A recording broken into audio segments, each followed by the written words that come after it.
when you look at some of the more prolific punchers in the sport of boxing, a lot of those guys basically knocked over tomato cans for the majority of their career. Now, I will say this in Deontay Wilder.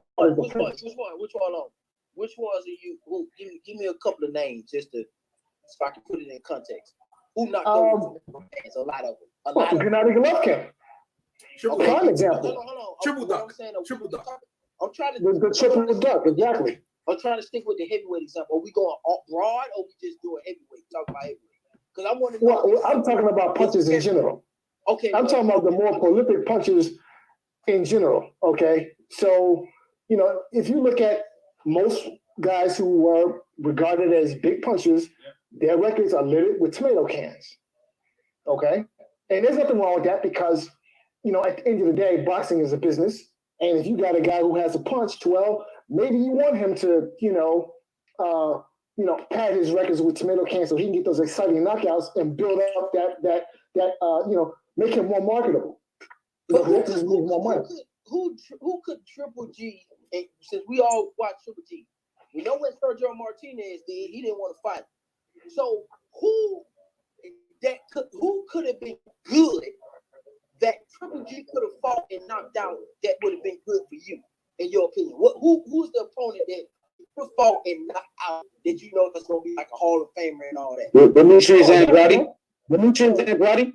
Okay, so you believe that Demetrius Andrade is going to be a Hall of Fame? No, that's an easy question to answer. That's a very easy question to answer. The guy who he could have knocked out, the Hall of Fame guy he could have knocked out, Canelo Alvarez. He could have knocked him out. I'm gonna be honest, man. I'm sorry, and but he didn't, man. But I just don't think Canelo. I don't like this era, first of all, and I don't think Canelo is that good because all his shit is split decisions, and he got so much cachet. I don't like that. See, so when you say knock him out, I don't like cheating. I don't like motherfuckers who got the system supporting them 100%. Canelo get to take all the steroids.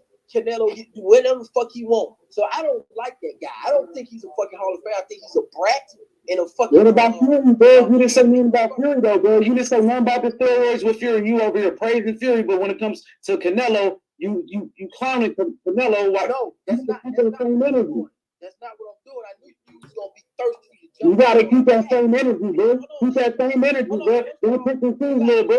Don't pick and choose, little bro. Let him explain it, then you can. You know what I'm saying, bro? You gotta keep that same energy. That's all I say. Listen, this is what you're gonna have to do. You're gonna have to learn how to relax and be quiet, bro. And then you don't tell, bro. I'm not so kid. You tell your kids that you ain't even got control of your kids. You ain't got control of your bitch. You ain't even got control of your own bitch, bro. You damn sure can't tell me what to do, nigga. What you talking about? Do you want to Age money, let him. I'm good, bro. I'm just saying, bro, control your bitch, bro. I know your bitch will be choosing on me. Your bitch will be choosing on me, nigga. Do you want to have a conversation? Do you want to have a conversation, man, or what? God damn it, because all that feminine shit, I ain't finna do all that. So what I said was, we're not talking about Canelo against a specific opponent. And did you hear me make any excuses for his opponents? Anybody that accepts a fight with Canelo Alvarez should recognize this. And that's what the fucking problem is. So when you take a fight with Canelo and you get jobbed, what I'm telling you is there's no excuses. But I still understand that the nigga has advantages. So what the fuck is you talking about? How is that related? Get this guy out of here, man. Someone kick him out. Yo, can I just ask everybody on the panel a question? So did you... I mean, I know you guys probably got the gist of the conversation. EJ kind of filled me in with the whole thing because I didn't know everything to the T. But so, in your guys' opinion, which of the era was weaker, Mike Tyson or Deontay Wilder's? Good question. Go ahead, fight, doctor. Wilder, man. Yeah, go ahead, fight, doctor. Fight, doctor. Back on it again. Go ahead, fight, doctor, man. Bring the scalpel out. Start operating. Bring the operating table out. Go ahead, son. Go ahead. So you guys already know my opinion on that matter. I thought so. Tyson fought in a weak era. Now that doesn't take away from the quality of heavyweight that he was. In my opinion, he's a tough out. Mike Tyson is a tough outing for any heavyweight in history. And if you look at the top 10 list all time, I think he probably should be on that list. And I think on a good night, he can. he matches up well with several heavyweights on the top 10 list, and some of them he would beat, no question. Even though he may not have accomplished in the ring as much as some other great heavyweights, but I think head to head, he matches up very well against most heavyweights. You know, just a couple of heavyweights, in fact, that I would definitively pick him to lose to George Foreman. I think Foreman handles him, and a couple of others, but, you know, outside of that, everyone else, you know, I think it's probably like 50-50, you know. But in terms of their eras, yeah, Tyson fought in a weak era, okay? That's just what had happened, okay? Shit, and you know, this era is not much better. I don't think it's as weak, but it is a weak era. I think Tyson. I think Mike Tyson era was a little relative because Mike Tyson era was not really fully bloomed because he had went to jail. Because we all know that Riddick Bowe was on his way, that Lennox Lewis was on his way. They were on their way to be able to fight Tyson, and then we would have got a better, I'm gonna say a better look at how that era would have been. It's just because Tyson went to jail, they kind of cut his era short. So, yes, in the sense you can say that if your opinion is well, you know, known and thought out, that yeah, that could have been a weaker era than this era. But I'm gonna say his era was part of Riddick Bowe, Lennox Lewis. That's part of his era. It's just he went to jail for about 3-4 years, and he didn't fight, you know, within that 3-4 year window, which you could say, okay, well, his era was weak. Because I'm not gonna just say Tyson era was just relative just to the Bone Crusher Smiths and all that, and Quick James Tillers and all those guys. I'm gonna say that Riddick Bowe, Lennox Lewis, Evander Holyfield, that's part of Mike Tyson's era. You gotta put that in there. Yeah, that's what I said earlier today. That's what I said. It's too many. You can't cut off Mike Tyson's era when he went to jail. You can't cut off. That's what I said earlier today. And that's a fair assessment. But now, you know, in my own personal opinion, I'm a bit more fundamentalist in my view. Now, everyone doesn't have to share my view, and that's fine. We all listen. That's what makes the world a beautiful place. Yeah. Everybody has their own opinion, and some people, they see certain things, they see art, and it looks one way, other folks looks another way. So, you know, it's a beautiful thing that we can have a difference of opinion and come together as men and, you know, debate. That's right. But me personally, I have a more fundamentalist view on the subject matter. So in my mind, the Tyson era was from 86 to 90 when he was the dominant heavyweight. I mean, between 86 and 90, there was just Mike Tyson and nobody else figured into the equation, period. Mm-hmm. Okay, listen. Between 86 and 88, between 85 and 88, Michael Spinks was actually the heavyweight champion of the world. He was a lineal heavyweight champion because he had beaten Larry Holmes. And nobody even really considered Michael Spinks to be I mean, that wasn't even part of the conversation. Nobody was talking about him because Mike Tyson was this whirlwind dominant, this hurricane, this tsunami that was just scooping up motherfuckers left and right and was just causing all this havoc and chaos and damage and was just fucking everybody's world up. And listen, Mike Tyson was atop the pound for pound list. He was number 1 and number 2 during this time. Yeah. And that is highly unusual for a heavyweight to be number 1 or number 2 on the pound for pound list. So that's the impact that he had made, right? I mean, it was fucking crazy. So that came to an end February of 1990. That shit was over. It was crushed. It was destroyed, never to return, ever. So having been there and lived through that and remembering and seeing that shit, I saw that fight the night it aired live, okay? And everybody was like, what the fuck did we just see? I seen the Buster Tyson fight live also. Yeah, that shit was crazy. So, you know, in my mind, it's like,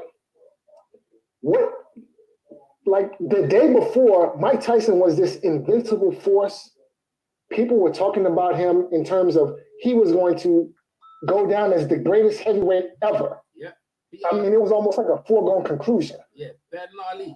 And then, That's right. and then, yes, they were talking about him in the same breath as Ali Holmes, the great heavyweights. They were ready to put his name amongst them, right? Yeah. And here comes Buster Douglas, and he put it into all that shit. He put it into all of it. Oh, that shit. Yeah. Okay. Yeah.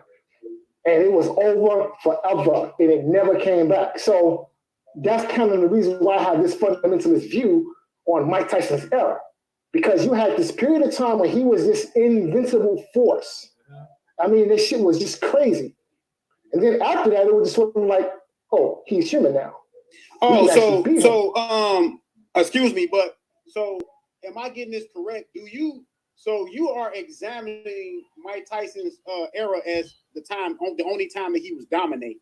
So you say after he stopped dominating, his era was over. Are you trying to say that? Because I think that's so in my mind, when he ceased to be dominant, when he was no longer the man, when he was no longer that irresistible force, that was the end of his era.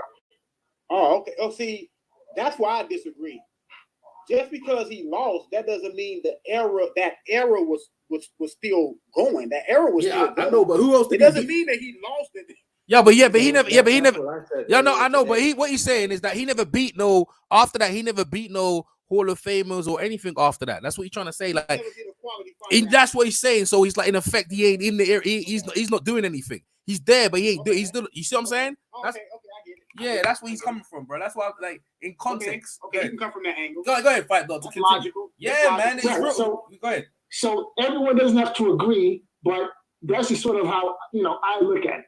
Like, so the previous era would have been the Larry Holmes era from 79 to 85, where Larry Holmes was the dominant heavyweight, and really there was really nobody else to really challenge him. So you had other guys who were skilled and who gave Larry Holmes tough fights, but by this time Larry Holmes was a little older. He had slowed down a little bit. The Tim Witherspoon fight. But for the Tim most part, was a baby. yeah, but Tim Witherspoon was a younger fighter, and by the time Witherspoon had got his hands on Holmes was, he was getting towards the end, okay? But that's the Holmes era. From 79 to 1985, there's no question who the best heavyweight in the world was. Larry Holmes. I mean, it was a no-brainer, okay? There's just no question. But that was his era, And Lennox Lewis. Now, Lennox Lewis' era, okay, he actually lost in his era, but he came back and he claimed he was dominant. He lost once in his era because his first loss to so he lost to McCall in 1992. Yeah, so that was the Holyfield / Bo era because Lennox Lewis had not established himself as the dominant heavyweight at that time. Yeah. So the dominant heavyweights during the early 90s were Evander Holyfield and Riddick Bowe. So that was their era. Hold on. Holyfield had reestablished the heavyweight title in Lennox Lewis' era when Lennox Lewis was heavyweight champion. So does that mean that Holyfield era went into Lennox Lewis era too? Because they both were champions in the era. So they were. So in how I look at it, they were back to back. So essentially, the Lennox Lewis era picked up where the Evander Holyfield era left off. Well, Evander Holyfield was able to regain the title twice in the Lewis era. So again, I have a more fundamentalist view on the matter. So when we talk about title, see, I have a different take on title. There are belts, and then there is the title. Now, during the 90s, Evander Holyfield did both. He won the heavyweight title. He did it twice, as a matter of fact. He was undisputed once. Twice. But in between winning the heavyweight title, he also won some belts. Yeah. So being a belt holder does not make you a champion. The man. It doesn't make you the man. Right. Yeah, I know that. Exactly. Right. So Holyfield picked up some, titles during the Lennox Lewis era, but it was Lewis's era because he was the man. Okay, he was the champion. He was the man who beat the man. And so that's how you become the man. And that wasn't, at that time, Holyfield, towards the latter end of the 90s. That was Lennox Lewis. He was the man. So now we can debate about if, Holyfield was more highly regarded than Lennox Lewis. Maybe, perhaps, I don't know. But what isn't a question is who the man was by virtue of the fact that Lennox beat the man who beat the man. And so for me, that's how I I give Lennox Lewis the era because Lennox Lewis beat Holyfield. I mean, I give him what era? What era? You talking about after Holyfield or like it's a choice?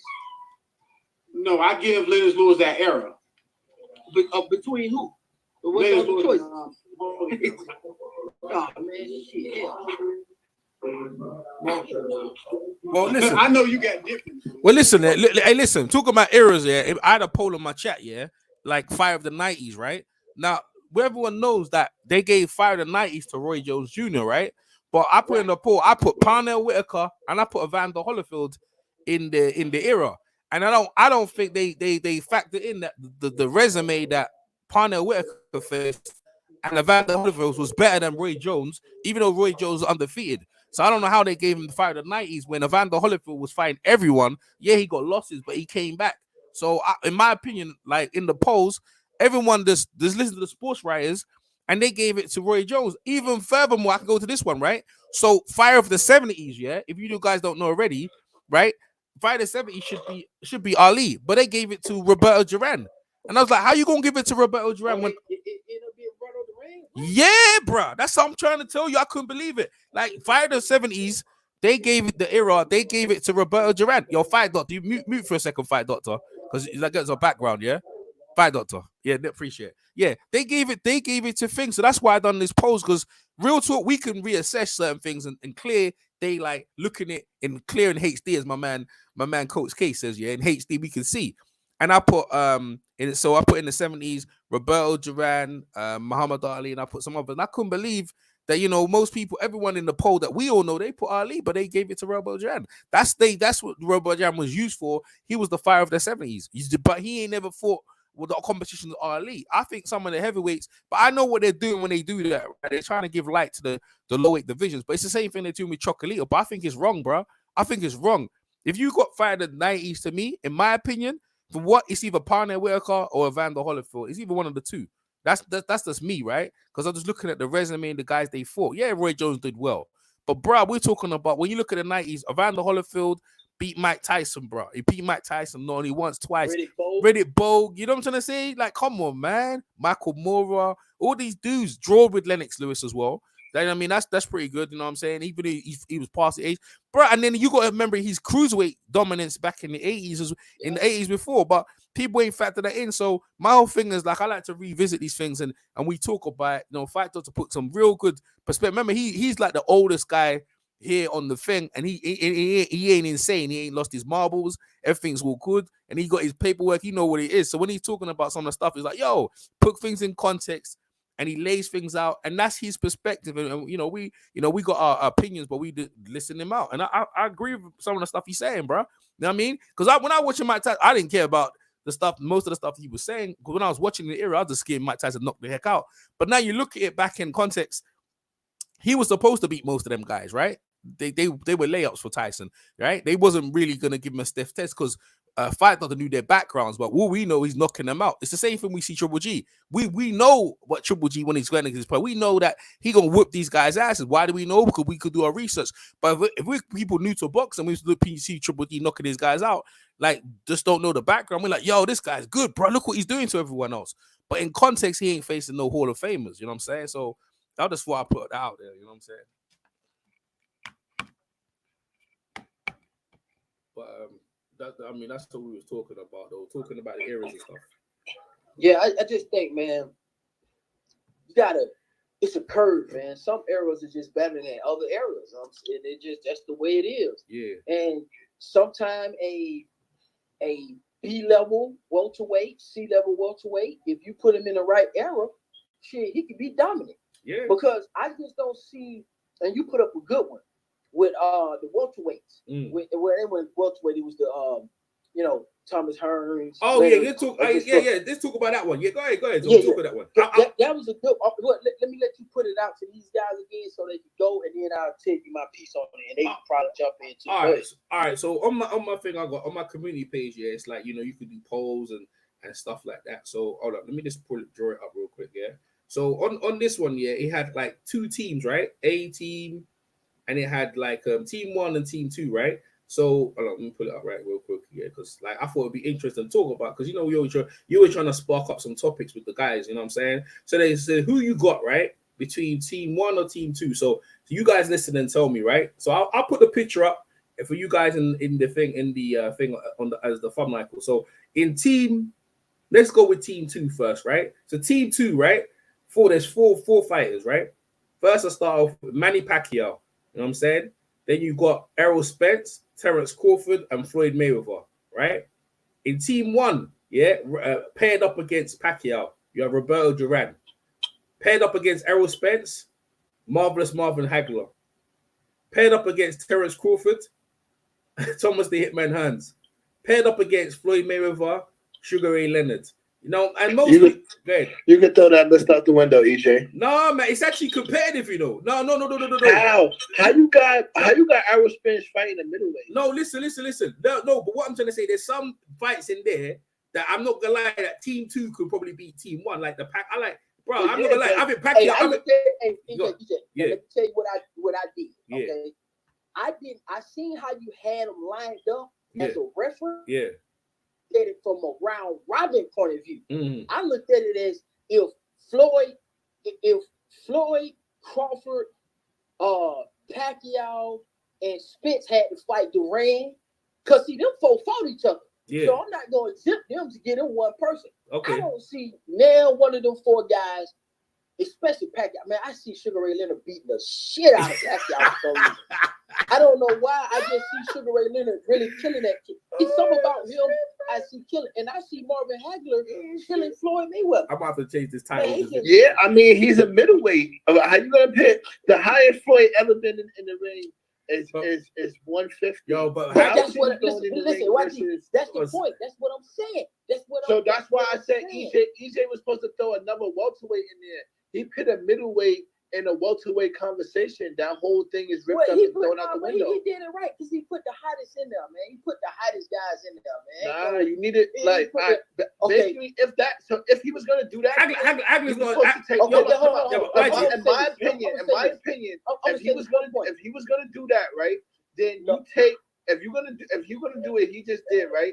You take Errol Spence out and you put Andre Ward in there.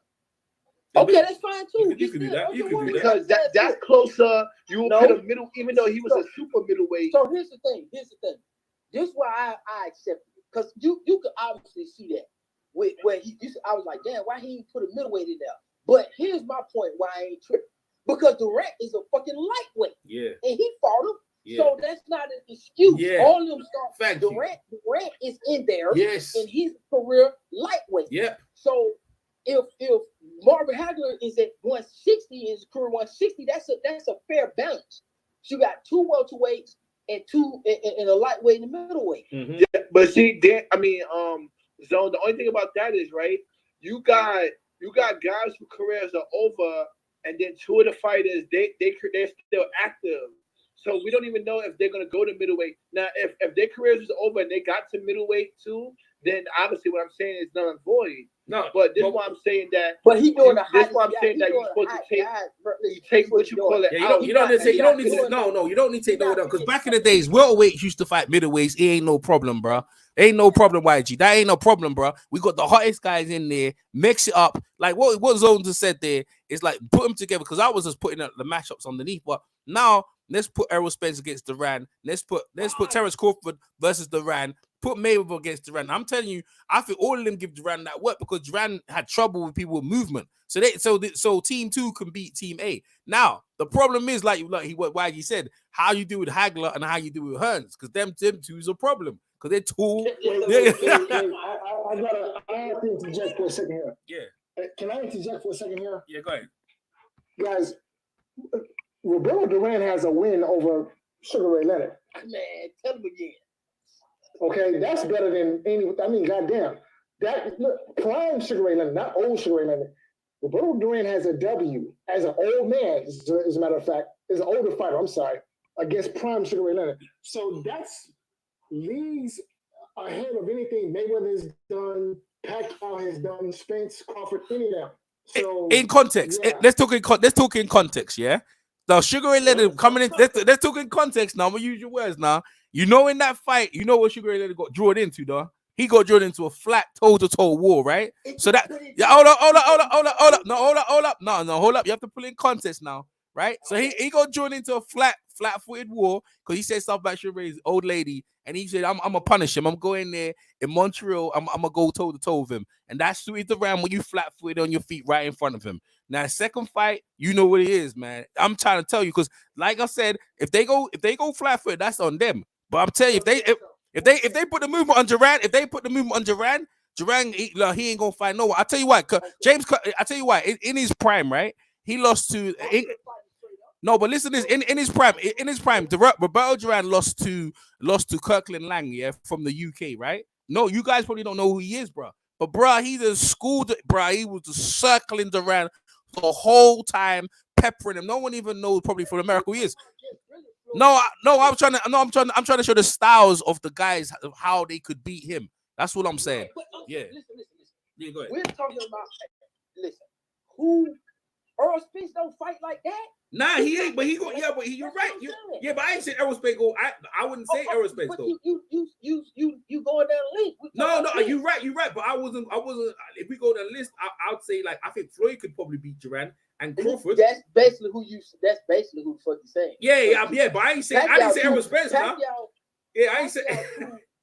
That shit ain't gonna work against Duran, man. Because Duran, it'd be a good fight though. Good fight. Close and all. That'd be a good fight. That'd be a good ass fight, man. We only got one. I know for you named, it's only one person that stand a chance to get one person with a specific style. Yeah. That may be Mayweather versus Durant for 15 rounds. Yeah. Or you doing the 12 round shit? Yeah. Put the 15 round. Put that 15 round on that shit. Put some 15 round. Other than Hagler, I like Mayweather versus all of them. Yeah, real. Yeah, you gonna explain that one? Right, Mayweather. Mayweather versus Hearns. Go ahead, YG. You know why I explain that? Because those three guys, as we see in their career, they can easily be outsmarted and fighting a fight that they don't need to fight. We've seen Tommy Hearns fight the fight that he don't need to fight versus Hagler. We've seen Sugar Ray fight the fight that he don't need to fight versus Duran. Yeah, but it was physical. And then we see Duran fight the fight that he wasn't supposed to fight versus the guy that EJ. Yeah, but they weren't. It was a game. See, the difference back then, people game plans and corner played a big role. They actually took pride in having knowledge and figuring you out. Mm-hmm. Now guys will tell you, Andre Ward, Floyd Mayweather, they're different. They'll say, I don't worry about figuring nobody else out.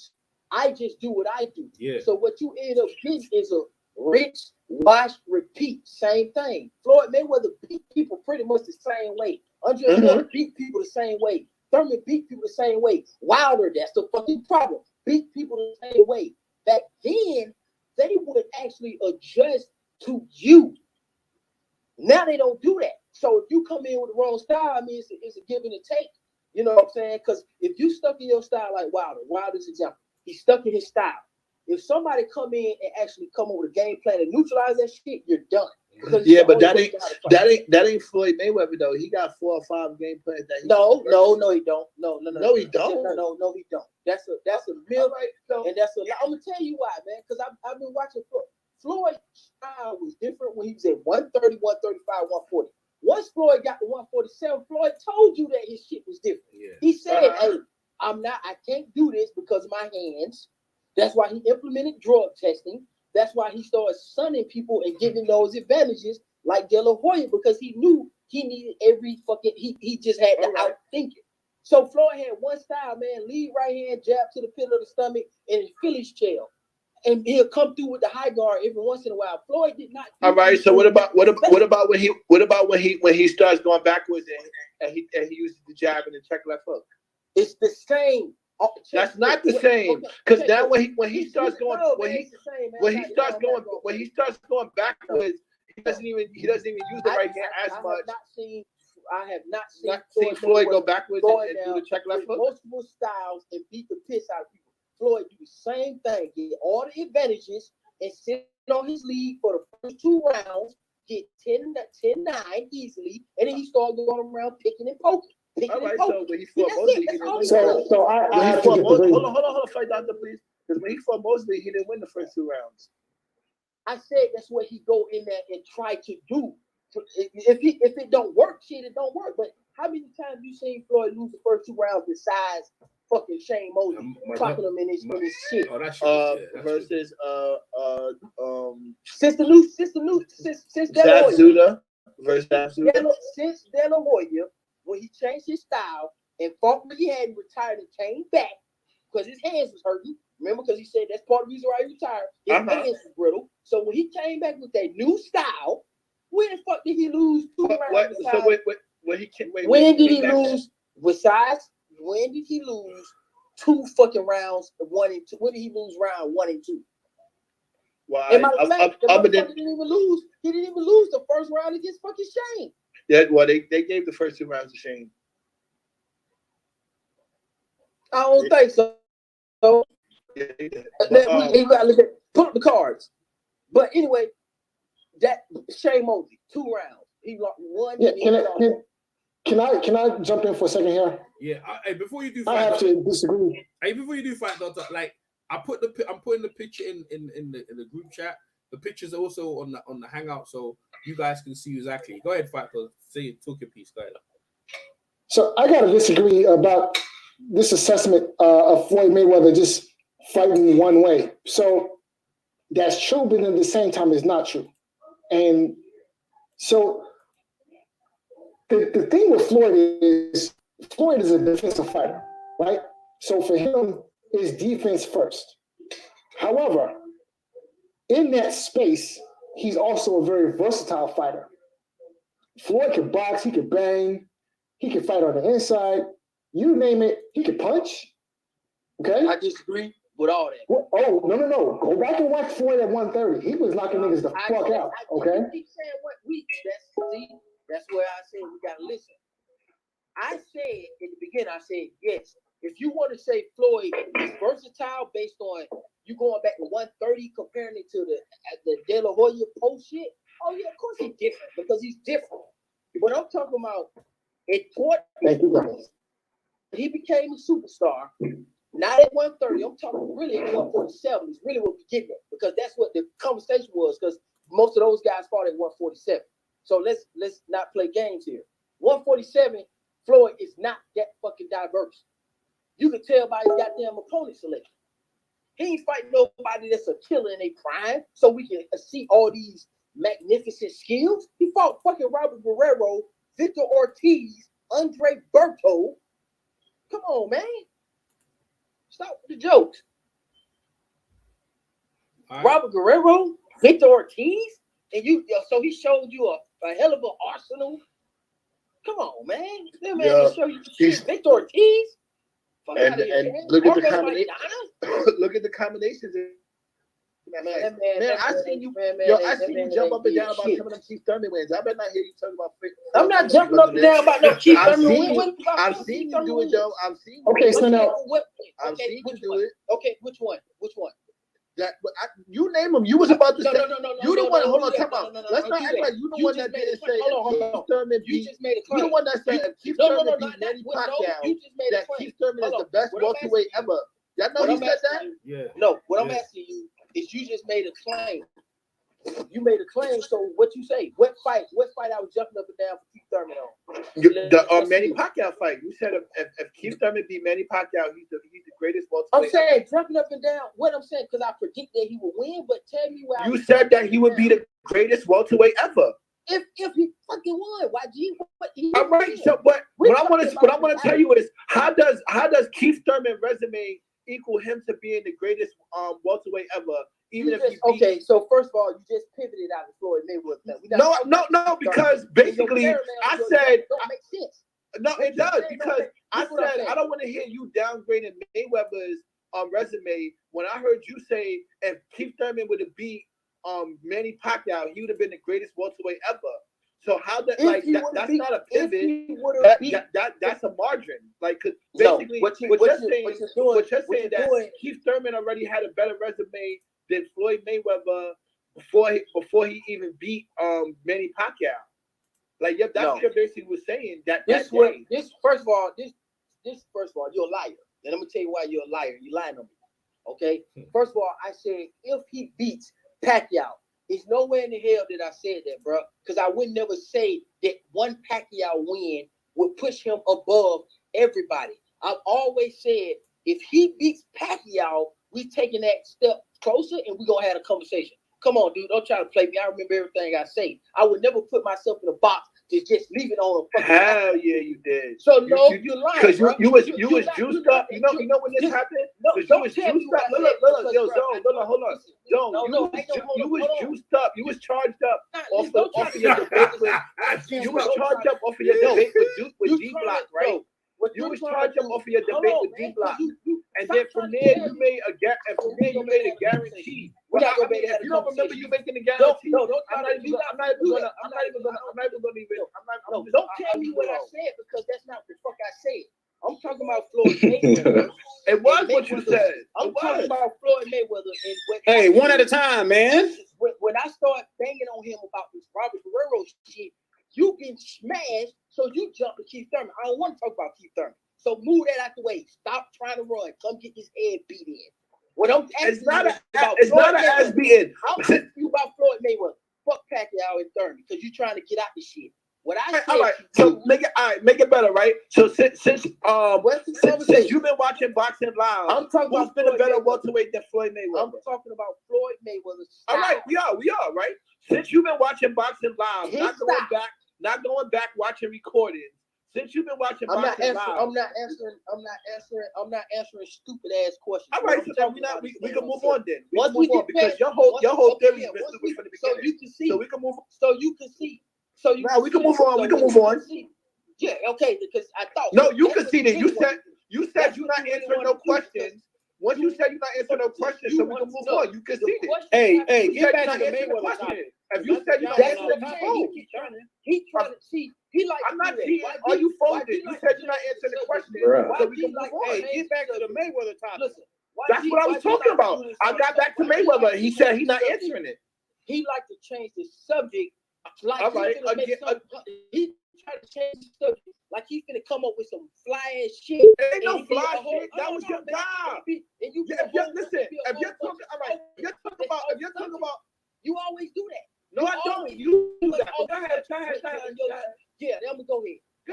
No, I'm talking about go ahead with your statement. I'm not talking about dropping. I'm not talking about dropping. I'm talking about go move on with the topic. I'm not talking about dropping. We can keep on going. The subject is on Floyd Mayweather's style when we giving our breakdown. All right. Always going all the way to the fucking left to get us off subject because you don't know what the fuck you talking about. No, you wilding. You're wilding. You said Mayweather only had one style. I said his style is exaggerated. That man's style was not that impressive like y'all are trying to say. That's what I'm saying. Okay, all right. So my point to that, right? So hold on. He said like, all right, listen, right? So did I get him wrong, right? He said Mayweather's style is not that impressive, right? Stop trying to talk to me. That's your problem. No, I'm about to. Mayweather became more of a cautious fighter. Therefore, Mayweather became really not a versatile fighter at all. Motherfucker would just sit there. Everybody that seen Mayweather Mayweather was coming up in weight. Everybody knows that Mayweather was a different fighter after the De La Hoya fight. Everybody knows. Come on, man. I've seen Mayweather since he was in the Olympics. So I know that he was a different fighter after the De La Hoya fight. Man, he became more cautious after the De La Hoya fight. The problem is that people holding on to Mayweather at 130 and making it mash with him at 147. Look, Mayweather had hand problems. Understandably so why he changed his style. Ain't nothing wrong with that. If he changed his style, see, people are haters and they jealous. Because he changed his style, doesn't mean that I have to like the shit. It don't matter if you think he's the greatest. His hand was fucked up. He had to change his style. He started taking advantage of all the advantages like he deserved, and he started fucking clocking people out, just running time out the clock, picking it, poking, picking it, poking. Well, can I say something? Can I say something to respond to that? Because I'll say, like, yeah, he did have hand problems, but like what you're saying, right? He fought more cautious, but to me, he actually showed me more dynamics. Because when he was at the smaller weights, he would more so come forward and knock you the fuck out. But when he actually moved up, he actually showed more wrinkles. Like I saw more of like style and skills. But I understand what you're saying. It was like like his defense adaptability, his defense, his ring IQ. I'm saying against who on a consistent basis? Like what? You talking about against Robert Guerrero? He showed you good defense. No. Hold on, I'm just asking. I'm trying because I want you to. I'm not even the biggest Floyd fan. Trust me, I'm really not. I'm not. Listen, I'm not YG. I can stay on subject and ask you questions, and if you could educate me, I'm trying to figure out get in the right direction. I mean, of course you're not YG. So what I'm asking, of course you're not YG. What I'm asking. Well, okay, let me answer. I'll answer. Zab Judah fight, like he got to adapt to the point. You said post De La Hoya, but We said after De La Hoya. After De La Hoya. Well, all right. the Shane Mosley fight. Yo, let Miguel Cotto. Go ahead, boss. Okay, the Shane Mosley fight.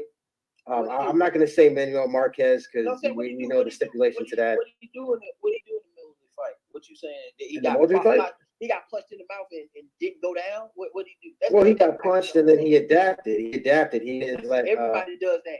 Yeah, well, I'm just saying he showed me. Madonna got hit several times in the mouth. Hey, in that Shane Mosley fight, hold on. Let's go back to the Shane Mosley fight. He did not show adaptability. What happened in that Shane Mosley fight? He tried to walk towards Shane Mosley, got hit. When he went in the corner, Roger said, "Now, come on, you gonna fight your fight now. Start breaking this motherfucker down slowly, and then you're able to start fighting." He came out. Hold on. He did not show. Hold on. He did not show adaptability. What he did was he was not fighting his fight in the beginning, and then after he got clocked, he started fighting his fight. That's not showing adaptability. No, but that is. Let him buy. That's just going back to what he's supposed to have been doing in the first place. That's right, yeah. So he wasn't. So you just said it though. He wasn't doing something. He got clocked, and then he actually changed the game plan and went back to what he was supposed to do. So that is because he was. Because he fucked up. Hold on, that's not adaptability. That's what fight? The Shane Mosley versus Floyd fight. I don't think Floyd didn't show any adapt. He didn't adapt in that fight at all. I don't think that was. He did not adapt. He just No. got back to fighting his fight.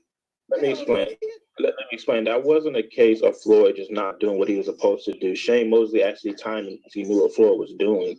He knew Floyd would always lower his right hand to protect himself from jabs. So he threw the jab purposely to his body so he would lower his hand and throw a right hand. That's why he did it. And then Floyd was hurt, he clocked him again when Floyd was trying to counter. So it wasn't Floyd doing anything bad. Floyd used his left hand to protect his body. No. If somebody body, he usually raises his hand down. Like you know how you parry jabs with your right hand, so your left and your orthodox. Everyone sees hands. It's the same way. It's the same way Maidana knocked down Broner when he found out he was going to parry jabs with his right hand. So he feinted to the body and threw an overhand left.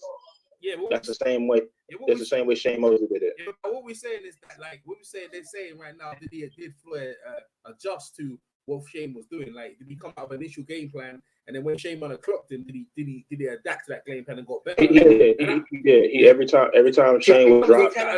There you go. That's the question. Every time Shane would. Go ahead, every time Shane would change, he would just either step out of the range or throw the check left foot. There you go. That's what he was doing. Yeah. So you saying about what you saying? The adjustment. Basic ass shit y'all said. Yeah.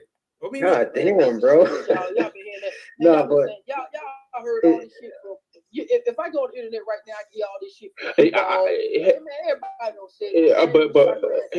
No. I'm not even a fan of Floyd. I'm not that high on it. Mayweather had 4 punches. He did not throw 2 combinations. His output was terrible. Only thing he did was he Damn, set Damn, on bro. his lead. Yo, Zo, tell us how you feel, bro. So, Go hold ahead. on. He said Yo, his output was Yo, Zo, You said what his out. happened? You said Yo, his Zo, output tell us was how you terrible, feel, right? bro. So name a fighter that got a higher connect percentage than Floyd Mayweather. That's a good question. I- Go ahead. Man, if you don't throw a Hold whole lot on. of punches, you got a chance to have a high connect percentage, man. Hold on, You don't throw a whole lot of punches. If you don't throw a whole lot of punches, shouldn't it be easier for your punches to get blocked? Hold on. No, If you're only man. throwing one or Why two he punches don't at the know- time, he don't- shouldn't- No, man, you don't know what you're talking about, man. No. How? Because I- usually, hold on, time out. Usually they say, no, they YG, say, hold on, YG, time out, YG. hold on, let me talk. YG. No, because Let you me said- talk, man. Let me talk, man. Because y'all basically, y'all can't name right. Get the question right. First of all, because you're gonna have to stop that shit today, bro. Because you be just taking people's shit and answering the question. What I said was his output. You talking about percentage. So Yeah, name. All right, you said his output was trash. If you said his output was trash, right? I said name. Huh? That's not what it is. What I said was output. Did I say anything about a percentage? Yo, you need You to. didn't address Yo. the You said output. I did. I said Yo. name somebody with a. Yo. Yo, bring the cop. Bring. Hey, yo. Okay. Basically, so I'm gonna say name a person. All right. So do Floyd got a high output? In your opinion? I understand that, but what's the sense Man, of I'm throwing a asking bunch you a of punches question, if they're man. not It's a connected? goddamn question. I don't want to Well, I'm asking you a question. What's the sense of punches being thrown if they're not I'm connected? asking you. See, he can't never answer questions. See what I'm saying? You didn't answer my question. I said name somebody that got a higher connect percentage. You said, yo, what is that? What does that mean? Your question, boy. You know the way it works is you're not gonna ask me a question when I've already asked the question. We ain't finna do that. That's what you like to do. Answer the question. What was your question? Hamid, You asked the Hamid, don't be question. doing that I shit, asked Hamid. the question. Hamid, don't be doing that, Hamid. Don't be doing that, Hamid. What I'm asking you, I said the man, my claim was this: Floyd Mayweather doesn't have a high output. You don't never address the shit. You went and said You made a statement. That wasn't a question. That was a statement. That wasn't a question. That's a statement. What's the and then I'm asking you. So then I asked And then you made your statement and I asked a question. I said, name a fighter with a higher connect percentage. So you want to change the subject? That's not changing the subject. That's staying on part of what you said. You said Floyd Mayweather doesn't have a high I said output, right? And then I said, he don't. right? You made a statement. You didn't make a question. That's a That fact. was a statement. And then I asked you a question on your statement. Said Floyd Mayweather doesn't have a high output. You didn't say nothing. So what is that? Yes, is I that did. I said after that, I said name a fighter with a higher connect percentage than Mayweather. Listen, what I'm telling you. You keep doing the same shit. I just told you, nigga. I'm finna answer your question, but we talking about this. Because we gonna look it up together. So what I'm asking you is, do he have a high output or no? No, he doesn't have the highest output for welterweight. That's all. Okay, that's it. That's okay. That's Are we gonna go? Are we gonna go back? What you're asking me is who got a higher. What you asking me is who got a higher connect percent. So we already established that his output is fucking low. So now you're asking me what is his percentage? No, yeah, who has the highest connect percentage? His connect percentage? Yeah. Yes, at welterweight. Okay, we talk about welterweight. Now, okay, okay. So we're asking who got a higher connect percentage than Floyd at welterweight? We gotta look that up. I know that nobody does. And then here's the problem with that. Hold on. Because here's the problem with that. They didn't. What you finna pull that percentage from? YG? Where we gonna go look to verify? Since concubines and counting stats. Okay, cool. Now pull up ConcuBox and give us the information so that we I know it already. I told you if you want to debate it, you pull it up. No, I don't want to know what you know, man. Put it in. All right, so that we can move on. That's Then what I'm just saying that your theory of Floyd Mayweather doesn't throw a bunch of. No, but first you got to. It doesn't matter Okay, because we're gonna find out if you put this shit in. All right, so pull it up then. What I'm saying is Floyd don't have a high output, and you agree with me. And then now you talking about connect percentage. No, I said he doesn't have the highest output. I said percentage, man. I know he don't have the highest output. You agree with me? That's a bag. You done with that. So now we going to. That's not a bag because if he has the highest, look, it doesn't like basically what you're saying is you put the information in fighters that go in there and wing punches. No, but he was I'm asking you.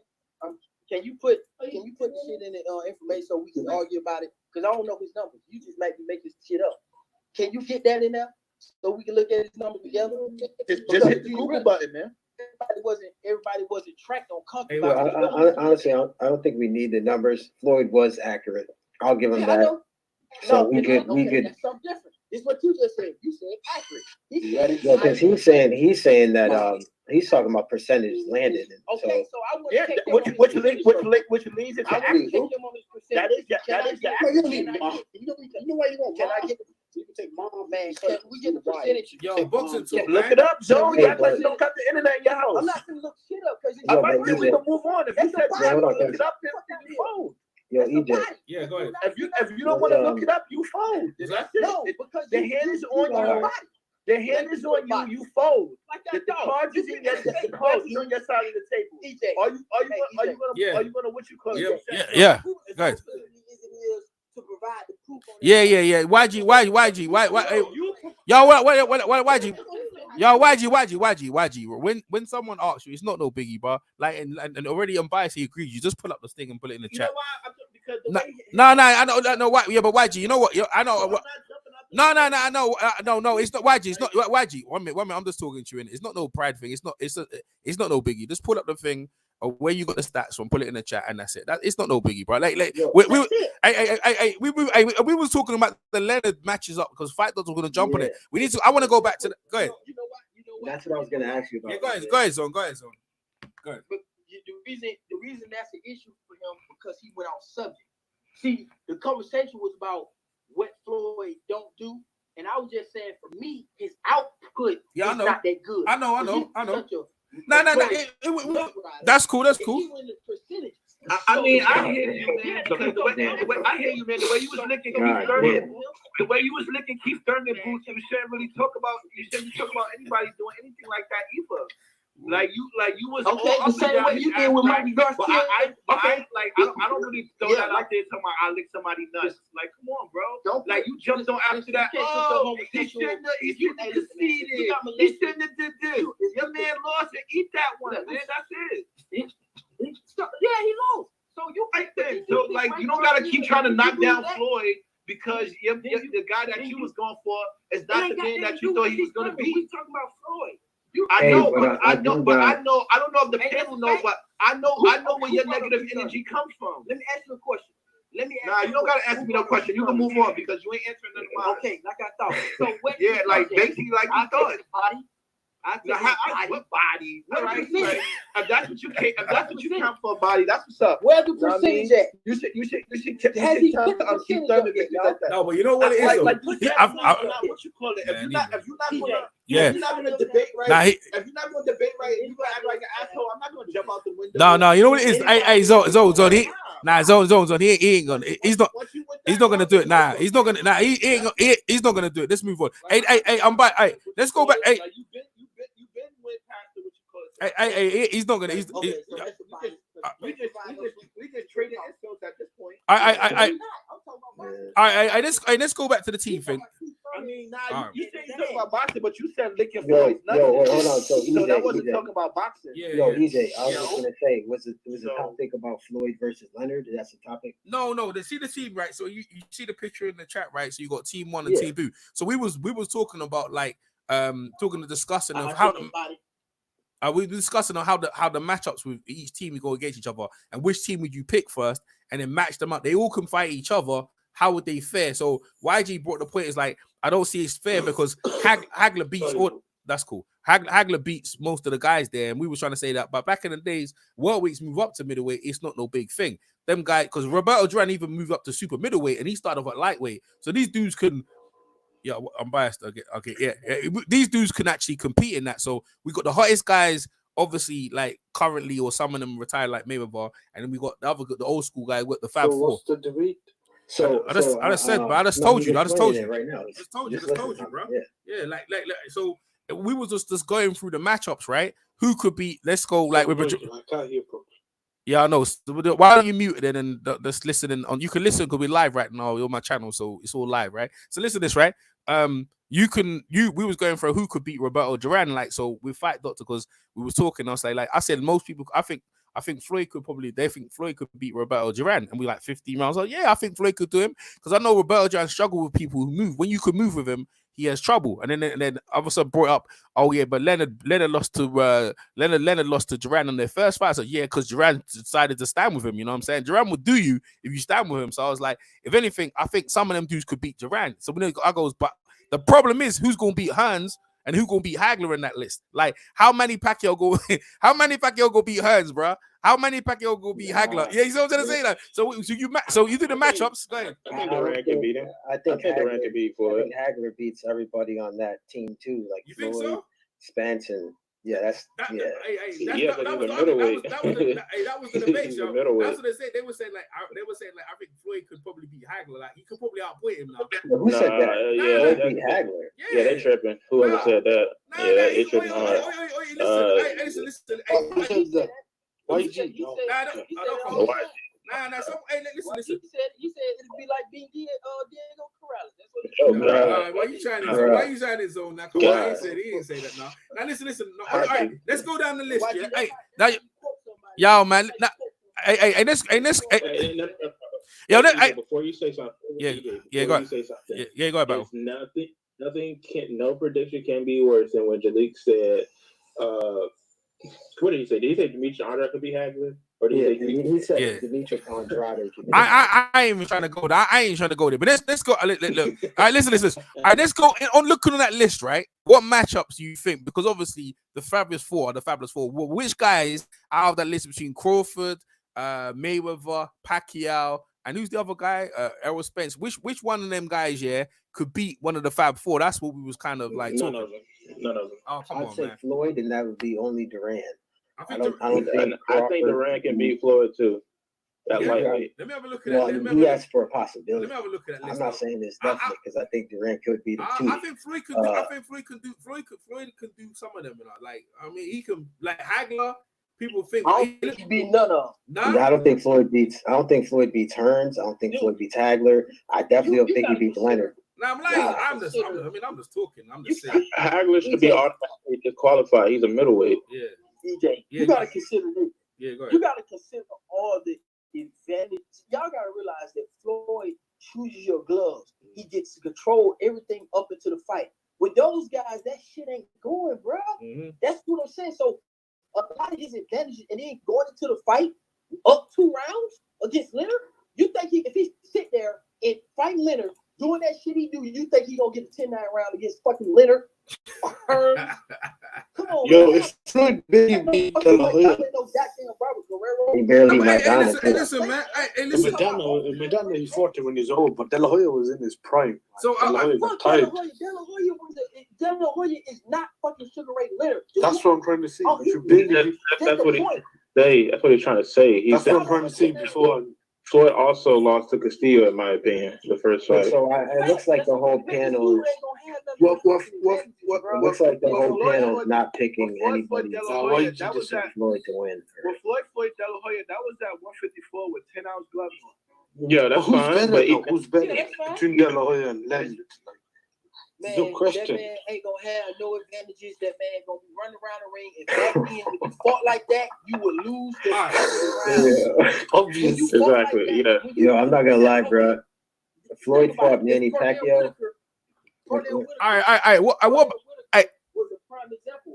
Yeah. Hey, what about Hey, do you remember when the very next day after Floyd versus Pacquiao, and Skip Bayless complaining, he didn't even look like he won the year, but he fought like Lamont Peterson. Yeah, bro. I'm not. Floyd was rough. Like, to me, bro, that was the scariest I've ever seen Floyd fight. Was versus that Manny. wasn't impressive, man. I rewatched that fight. I know Floyd beat Pacquiao. Versus I Manny. wasn't that fast. The Pacquiao was awful in that fight. Floyd didn't look much better. Oh man, you they're talking both about the old. rematch, man. Y'all talking about that fight. If the first fight was close, the rematch he blew him out. So let's talk about another matchup: Hearns versus Terence Crawford. What do you see on that one? Anyone see it in that? But hey, you don't think like, you know what I'm saying? I'm. Yo, bro. Hey, listen, bro. Hey, listen. He got. Hey, Crawford. Hey, Crawford. Hey, listen, bro. I ain't gonna lie to you, bro. Like, it ain't like Hearns go mow him over in 6 rounds now. Nah, I'm be honest with you. I think EJ, answer me this question. What welterweight hits harder than Tommy Hearns? Yeah, but you gotta hit Crawford, bro. You gotta hit Crawford first. Well, Crawford's hittable, bro. Yeah, I know, but yeah, but only when he wants to. Only when he wants to. You're right. When he wants to be. Yeah, you're right. Nah, Hearns. All right, so what we? Okay. The dude can cut off the ring. The dude can box. The dude is like 6'1". The dude has one of the best stats in boxing. Like what? Like nah. So you guys. So team. So you got team 1 washing the whole of team 2, and we shouldn't even bother talking that. You would have to. It's like at all. Duran's the only one I think could possibly. The only thing everybody gonna keep saying is, I think Floyd can beat Duran if anything. That's the same with bullshit ass argument. I think Pacquiao does better against. I think Pacquiao does better against some of those guys. Go ahead, Hamid. Who's Pacquiao? Go ahead, Hamid. Who's Pacquiao do? I think Pacquiao would do better against Duran, although I definitely Duran. No. He definitely gets. He probably gets stopped by Duran. Yo, let Hamid break it down. Let Hamid break. Hamid. Let Hamid break it down. Hamid, break it down. Go ahead. No. I think Duran would beat both Floyd and Pacquiao, but with Pacquiao, Duran would be in a fight. Like obviously, you could say the same with Floyd. I think Floyd would be in survival mode, and I think Duran would overwhelm him. But I think all those guys you could argue beat all the guys of this generation. I think Pacquiao arguably might be the. That shit kind of unfair, bro. You should at least threw Sweet Pea on team 2, something. Hey, remember if you ran. Remember, y'all keep forgetting this point, man. Remember, if you came in with any inclination that you was a sucker, that you was running, you was not getting the damn decision. So Floyd couldn't even do that shit. Like, No. That's not true, Coach K. Like it's so Sugar Ray Leonard get Duran doing that. Sugar Ray Leonard did Duran a little bit versus Hagler, a little bit. He did exactly that versus Duran the second time he fought. Yo, let me ask you a question. Hey, let me ask you a question. Let me ask you a question. So if you look at Sugar Ray Leonard, right, he lost to Hector Camacho and lost to Terry Norris. So you trying to say that none of them guys got shot? Furthermore, Roberto Duran didn't. No, I'm just saying. Whenever you could pick them whenever. Like, listen to this, right? And Roberto Duran didn't he quit? Didn't he quit against the fighting Leonard? Like you trying to say that if these dudes pull it on Roberto Duran, he might not quit. Remember, he was a bully. You know, this is what I'm saying. You guys have to look into these things, yeah, and see when and when. Who you said again? Say the names again. Yo, someone plays some radio, man. Yeah, Roberto Duran quit, bro. Roberto Duran quit. He quit, but against Sugar.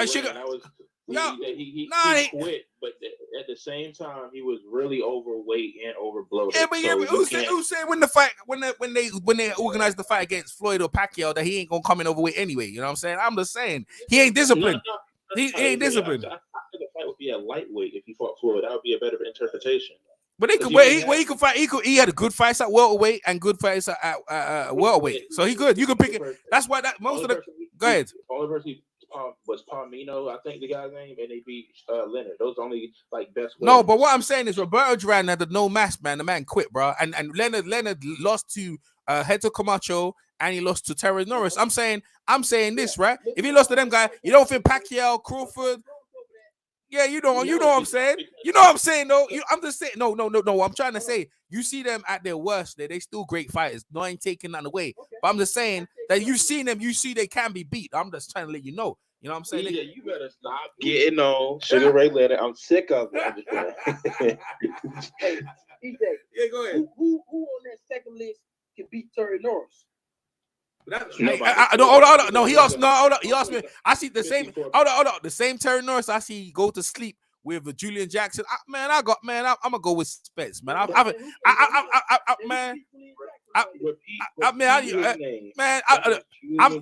going with Spence. I think Spence could beat Terry Norris, man. Your mind, but he got the best. Yeah. Nah, man, he was he was a flat foot come forward slugger, man. That's what he is. The flat foot. What? Okay, are we talking about the same fighter? Yo, hold on. Who Terry? Hold on, wait. Hey, yo, listen. EJ bringing the ruckus. Now, let me ask you a question. Battle, yeah. So who Terry Norris beat, bro? Okay, well, he beat Donald Curry. He beat Paul Vaden.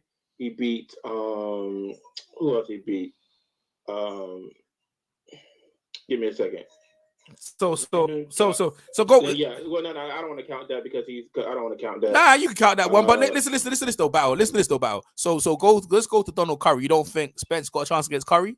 I'm just saying. No, he doesn't. You doesn't have a chance. You don't think everyone's hold up. You don't against the Cobra. What are you talking about? The Lone Star Cobra. Lone Star Cobra. You don't think Spence got? Nah, man, come on now. Real? You don't think he's got a chance against him, right? No, he doesn't. He doesn't have a chance against him. I don't know, man. So who else he beat? All right. Let's stick on top. Let's stick on subject though. So, in your opinion, yeah, like the resume you said, yeah, he's nice. He got, you know what I'm saying, good. So you don't think Spence got a shot against that guy, no? At 154. Absolutely not. At what? 154 pounder. Battle. I don't think everyone else agree with that though. I don't think everyone's rolling with that. I can't. Yeah, go ahead. Spence hardly beat Porter. He hardly beat Porter. Yeah, I know, but Porter's hold up. Let me bias. Let's look at it in context, right? So is Porter easy to fight? Like no one has an easy time with him, bro. Like what we saying? Like, are you saying Porter's terrible? Like no one has an easy time with that dude. Yeah, go ahead, bro. How do you think of Porter versus Hearns fight? All right, we gonna change it up now, Bias. Let me try to go with you now. So what's the question? Here we go. Go ahead, Bias. He's not gonna outpoint. Nah. We gonna let me do the two questions at a time. So we're gonna do. Let me go with unbiased. So unbiased Porter versus who? Hearns. Shit. Well, you don't think Hearns gonna struggle a bit? Hearns probably gonna get him out there, but he gonna struggle for a bit. One Rodan was like fucking Porter, and he went some rounds with him now. He'll probably be. One Rodan's like Porter. He's like Porter, bro. He was like. Yeah, he's like Porter. Like Margarita. He's like Margarita. Yeah, but he's a come forward fight. Yeah, but he's a come forward fight. Was my trying to say? But listen to this, right? So yeah, I agree that Hearns would get him out of there. But up to this, listen to this though. Real point though. Who has got Porter out of there though? Who's actually stopped Porter? You know what I mean? No one's really done that. No. So let's go back to the original question, right?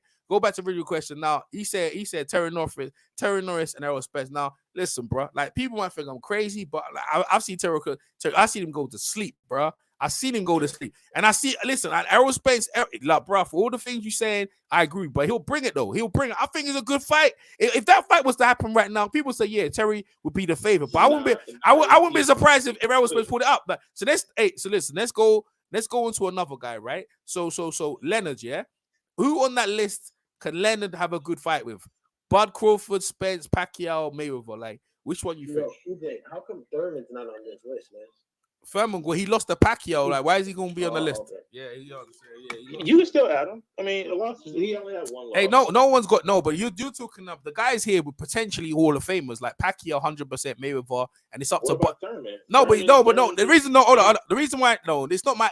I'm be honest with you. Someone shared this list from a group, and I'd have shared it. But what I'm saying is that you have the two best welterweights in there: Bud Crawford, Errol Spence, right? So that's probably why they got them in there. But it's a good talking point. Yo, who got that noise in the background, man? Yo, who's that? That was me. I bet. I thought I was muted. Yeah, like, all right. So anyways, yeah, like we were just talking about the list because it's a good subject, right? But the Hagler one, yeah. Now listen, now let's get it right now.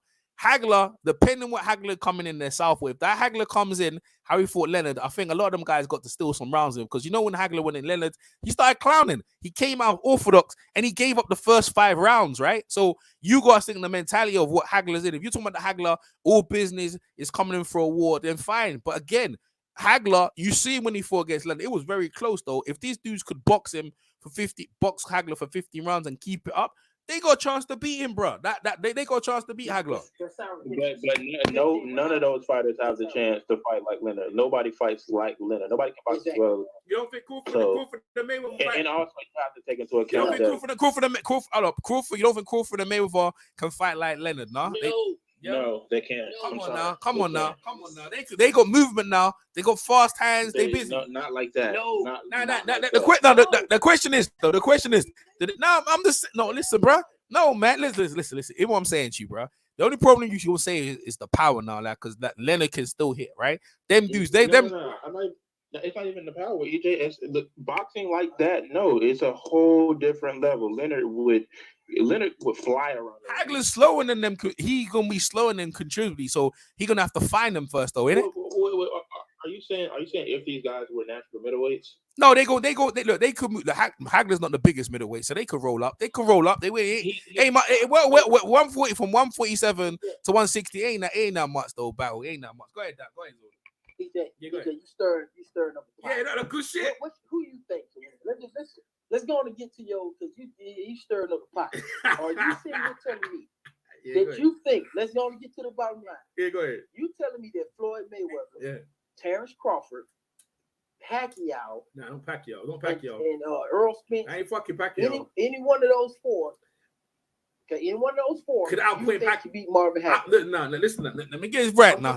All right, let me clarify for clarification. I don't think Pacquiao or Errol Spence, all right, because of the way they fight. Hagler gonna find them and chop them down. But now, but now, so this is where we go into.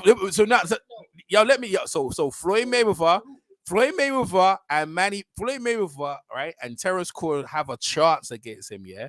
But slim. No, because I'll tell you why. Let me move.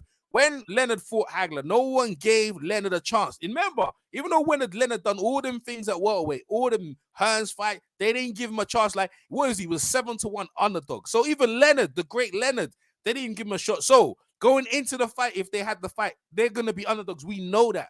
But can they, yeah? Remember, and Leonard, listen to this now, very important now. Leonard, yeah, was coming off, a 3-year layoff, right? So now, right?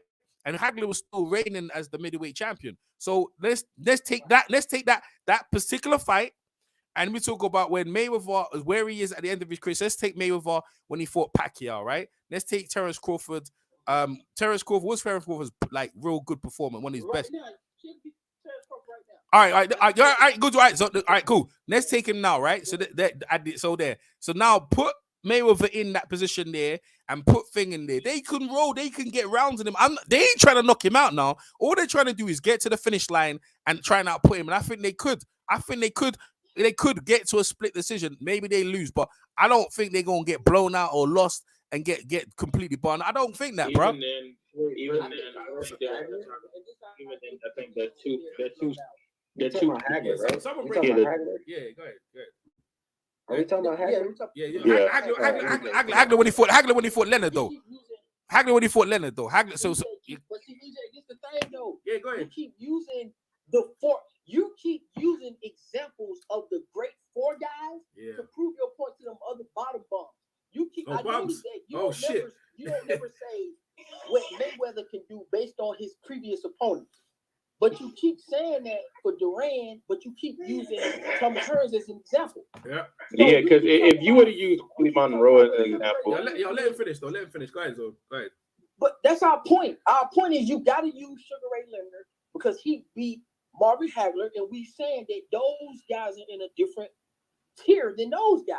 Yeah, I agree. You keep using how you gonna say you saying you're questioning can Floyd beat Hagler? Yeah. But then when we say okay, Leonard can whoop the shit out of Floyd, then you question that, but you use the Marvin Hagler example. Oh no, you never asked me. You never asked me that though. You never asked me that though. We never even get round to that. No, you're doing it. No, but Leonard. I didn't say Leonard could beat the shit out of Floyd. I never said that. Go ahead. No, okay, listen. Listen what I'm saying. I'm saying when it comes to Marvin Hagler, you're using the other guys that we're asking about. I got you. Other great guys. Yeah, you're right. Yeah, I got you. Yeah, I know what you said. But go ahead. Can Leonard? See, you're using Leonard as an example. Well, Floyd's similar. Floyd can beat. Yeah, he's similar. But okay, he got clocked by Shane Mosley. Yeah, but and what did he do? Go ahead. What did he do? Go ahead. Yeah. Floyd Mayweather with that shot. he's knocked the fuck out. Hold up now. Let's go back now. No. You're gonna have to prove that now, because like he would have been the biggest punches in boxing, bro. Canelo, he been against Shane Mosley, he been against Diego Corrales. Bro, every time, hold up now. Every time they go out on the outing, someone's sleeping. Don't tell me they ain't. Diego Corrales, what's his name? Canelo. Every time they go out and outing, someone's sleeping. Someone's always getting slept, bro. Like what we saying now? They get. What do you mean? Who get? EJ, you don't gotta pretend like you really riding for Floyd. I got somebody that legitimately thinks Floyd would beat Hearns. He's about to join, so he can make the case. No. We were just chopping up. That's cool. Bring in whoever, right? But listen to this, right? Listen. Yeah, we're just chopping up, man. Like the shooting in the breeze, right? So listen to this now. Every time Floyd been against some of the biggest punches, his Marcus Madonna he one of them ones. You knock your lights out. Everyone knows that. I ain't saying this. I ain't gonna put him in the Canelo. No. I ain't gonna put Marcus Madonna in the Canelo, Diego Corrales. You know what I'm saying? These guys can punch, they can hurt you and put you to sleep. Now, listen to this now. You have to find Floyd to get him. And when he got hit by Shane, he got hit flush, right? And he dealt with it, bro. Like you ain't never seen Floyd sleep, so you can't make that comparison unless you see him sleep. Go ahead. What? Yeah, that's true. Yeah. But everyone ain't no one giving Pacquiao a shot against none of these dudes though. But go ahead. Thomas Hearns was to hit Floyd Mayweather, or anyone, not just Floyd Mayweather, man. If he hits anybody with a shot like he did against Durant, or even Hagler, you know, they going to sleep, man. Well, Hagler, like Leonard took it well, but let's stick to the guys. You're right. He could make them go to sleep. I'm not going to disagree with that. But what I'm saying is that you're right. I'm using other Hall of Famers to parody that thing, but that's who Mayweather was modeled. Mayweather was modeled on. That kind of Leonard style, and also. Why can't you give me a Floyd? Why is it so hard to fight for Floyd, Pacquiao, and all them to show me that they can beat Leonard Hearns? You know they ain't there, but they ain't there. You know I can't do that. Yeah. You know I ain't got. You know I ain't got that army. You know I ain't got that ammo. But that's why they call this the fight. All right. Well, listen. You know the thing is, yeah. Hey, listen. All I'm doing is putting it out there. We chopping it up. Yeah, okay. But look. Let me tell you something. Look, I'm making claims, and we chopping it up, man. But you're right. But look, if you won't take it as a body, I'll take it as a body. But let me tell you something. Listen, I won't be surprised now. Old Bud Crawford give Duran an ass whooping. I ain't gonna tell you, bro. Bud, he gonna give an ass whooping. That's what I'm saying. No, he's not. He's not. I don't believe that. I don't believe that. Yeah, he gonna give it to his ass. By Kovalevsky, and his whole career was almost over. He got hit by Kovalevsky. I see Roberto Duran get outplayed by Kirkland, a guy from the UK who Crawford's got better skills than. That's what I'm saying. Like, you know what I'm saying? You gotta know that. Yeah, and Roberto Duran was still nice. He was still a welterweight them times, and he got outplayed. And it was embarrassing for Roberto Duran. So that's No. We're talking about prime Duran here. That's not fair. Hold up now. So you know who? If you go check down Kirkland Land and you go see when he beat him, bro, Duran was still in his prime, bro. So don't be doing that now. No. Okay. Yeah. See what? Hold up.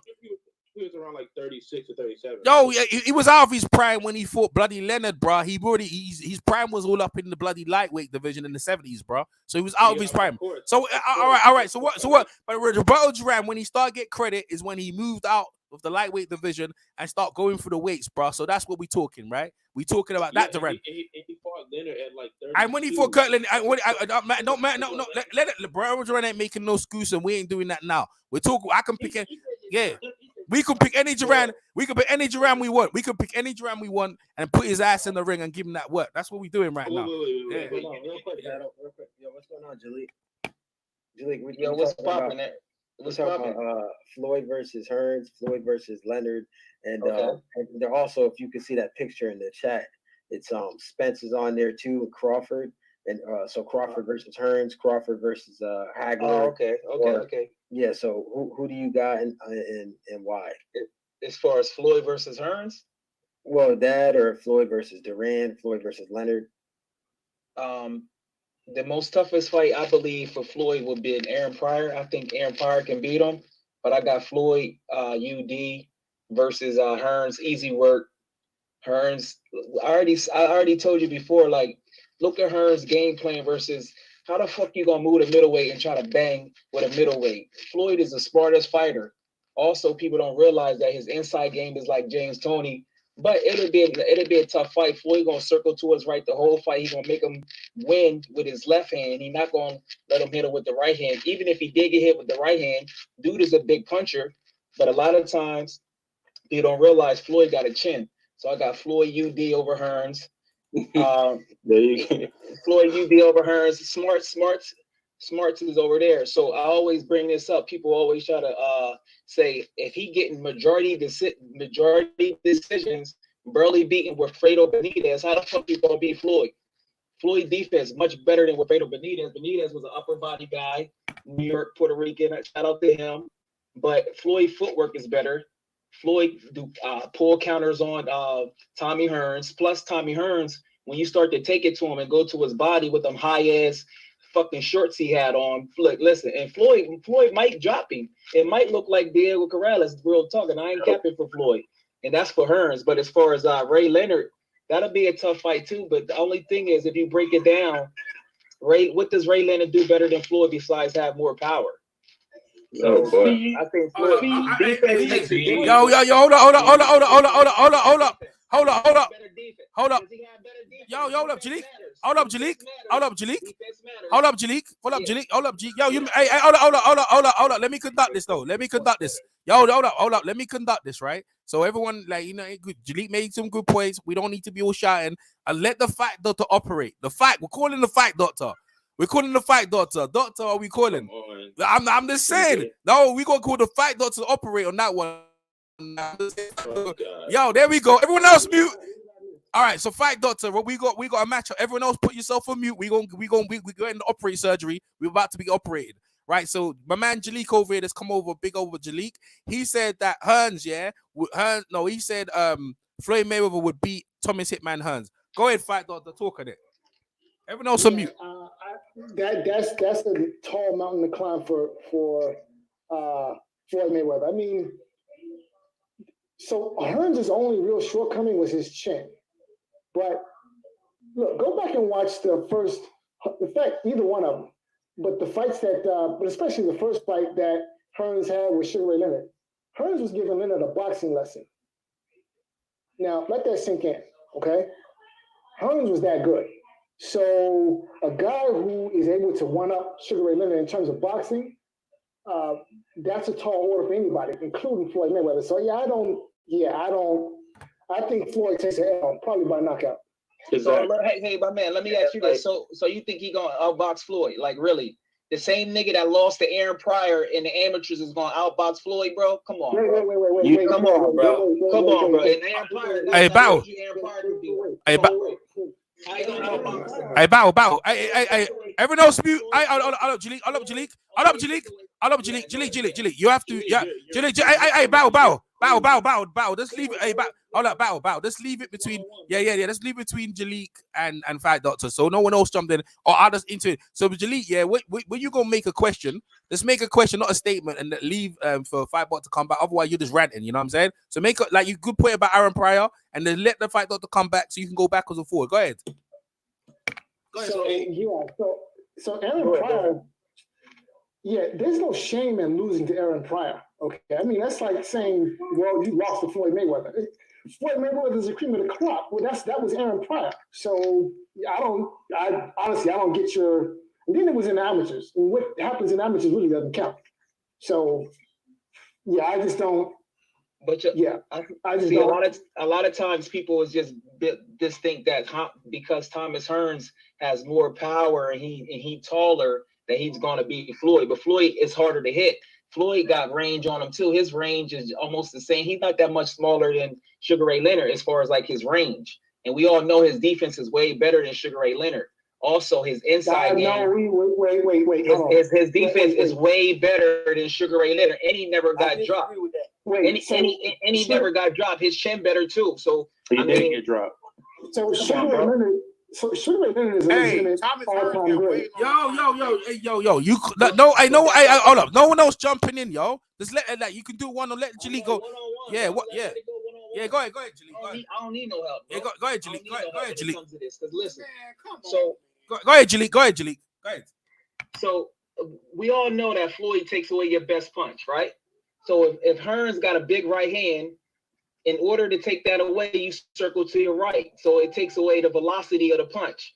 Also, Floyd can fight at a better range on the inside. Did you see Floyd walk down certain fighters? Now, a lot of times people say, oh, they there. You can't compare to Tommy Hearns. But he has it in him to walk fighters down. The thing about Floyd, to increase your chances of winning, you can't let him think you got to come out there almost in a reckless sense. That's why I say Aaron Pryor would beat Floyd. Thomas Hearns, you sit there and let him think he's going to make the adjustments. Not only that, you got to look at the mental aspects of boxing. The mental aspects of boxing. Floyd, during the motherfucking press conference, Floyd gonna talk you right over this game, Grand Rapids versus Detroit, Michigan, and he going and like I said before, if Thomas Hearns come out there real fucking reckless, he can get dropped like Chico Corrales. You can't just run up on Floyd like that, bro. I got Floyd UD easy work, and Thomas Hearns is a great fighter, but he don't got the range on the inside, and his defense matters, bro. In every sport, defense matters. I mean, look at the Rams was real good last year, and they lost to the Patriots. The Patriots had better defense. Defense makes a big difference. So that's why, I mean, Thomas Hearns ain't going to listen. And I like Hearns. Shout out to Hearns, but he ain't going to beat Floyd. But go ahead. So I 1 minute, fight doctor. 1 minute, Jalik, you mute yourself so you don't like interrupt the fight doctor. Oh yeah, I'm reading, bro. Go ahead, fight doctor. Go ahead, fight doctor. Go ahead. So the guys who gave Floyd the most problems were guys Can I who get had in this good next, jabs. man? You can when they're finished, you can go in. Go ahead, fight doctor. Go ahead. And Hearns had an excellent jab. Like I said, the man outboxed Sugar Ray Leonard twice. Okay. Floyd has never been in the ring with a package quite like Thomas Hearns. I mean, he was tall, rangy, could box, could bang, and his power at welterweight was otherworldly. So yeah, that's a tall mountain for Floyd to climb. I like Hearns. I like Hitman. I like the Motor City Cobra in that fight. And listen, I'm a huge Floyd fan, but the simple fact of the matter is this: Hearns has been in the ring with fighters comparable or even better than Floyd Mayweather. Floyd ain't never seen nobody like Hearns ever. So that's a tall order, figuratively and literally. So I don't see. Yeah, Floyd takes the L, I think. Jalik? Okay. Go ahead. Okay. So you said he's been in fighters better than Floyd. So you think Sugar Ray Leonard better than Floyd? Is that even a question? No. I'm just asking. I'm trying to figure out what fighters you said he was in there with that was better than Floyd. But just let me ask you this: what's your thoughts on defense? I go down the list. Ray Leonard was. Okay. Roberto Duran. Look, dude. Okay. So Marvin the Marvin Hagler, the nigga that never moved up in weight, and he greater than Floyd. This nigga never moved up in weight, and yet he did super. He's nice, but why the fuck he ain't never move up in weight? Bernard Hopkins better than him. He never moved up in weight, bro. Y'all be a lot of people just you don't have to what people move tell up them. in weight, Come on, bro. How you better than Bernard Hopkins? And Bernard Hopkins moved up and beat Tarver. You don't have to move up in weight to determine greatness. Bernard Hopkins, bro. Bernard Hopkins is better than Jalik. Hey, hold up, Jalik. Hey, everyone hold up. Everyone, hey, boxing. Boxing talk. Hold up, Jalik. Jalik. That's not. Hey, we gonna stick what we're talking about, right? No. Yeah, 1 minute. We gonna stick what we talking about. So he mentioned the opponents. No. Yeah, and after, right, Jalik, he mentioned the opponents, right? So he mentioned opponents that he felt comparable. So now you have to come back on that. No Hopkins. Stick to what we're talking about. All right. So you continue from there. And then he said to Roberto Duran. So you continue from there. Yeah. Go ahead. So Roberto Duran, the guy that quit, is better than Floyd. Okay. So wait. Roberto Duran has a win over Sugar Ray Leonard. And that's a good win. I'm not taking it away from him, but you gotta. That's a great win. That's an extraordinary win. That is a good win. But that is a good win. But what I'm trying to explain to you, what's your thoughts on defense, bro? Like, what's your thoughts on defense? Do you understand how defense makes it different? And also, say if a fighter was averaging maybe 100 some punches around, when they fight Floyd, it goes way down. Because if you're not just going out there reckless with him, he's going to make you fight. His ring generalship is better than Thomas Hearns, bro. His ring generalship is better. Also, if Thomas Hearns is real reckless against him, he going to go out there real reckless with Floyd. Floyd CompuBox stats as far as the amount of punches landed against him and the amount that he lands on paper, people is probably the best in boxing, one of the best in history. So his nigga coming out there all super cocky because he think he got all this power will get fucked up. I put my money on, listen, that's easy work, bro. You can't just come up there. Y'all gotta look past the surface of what shit really is. Name me this. If you 6'6" and you play basketball, you gonna go down there and try to, if you Jordan, you ain't gonna go down there and post and try to beat Shaq at his own game. It's about being smart. That's why Larry Bird, one of the greatest basketball players, was able to do shit without the actual physical attributes. Floyd, easy work, bro.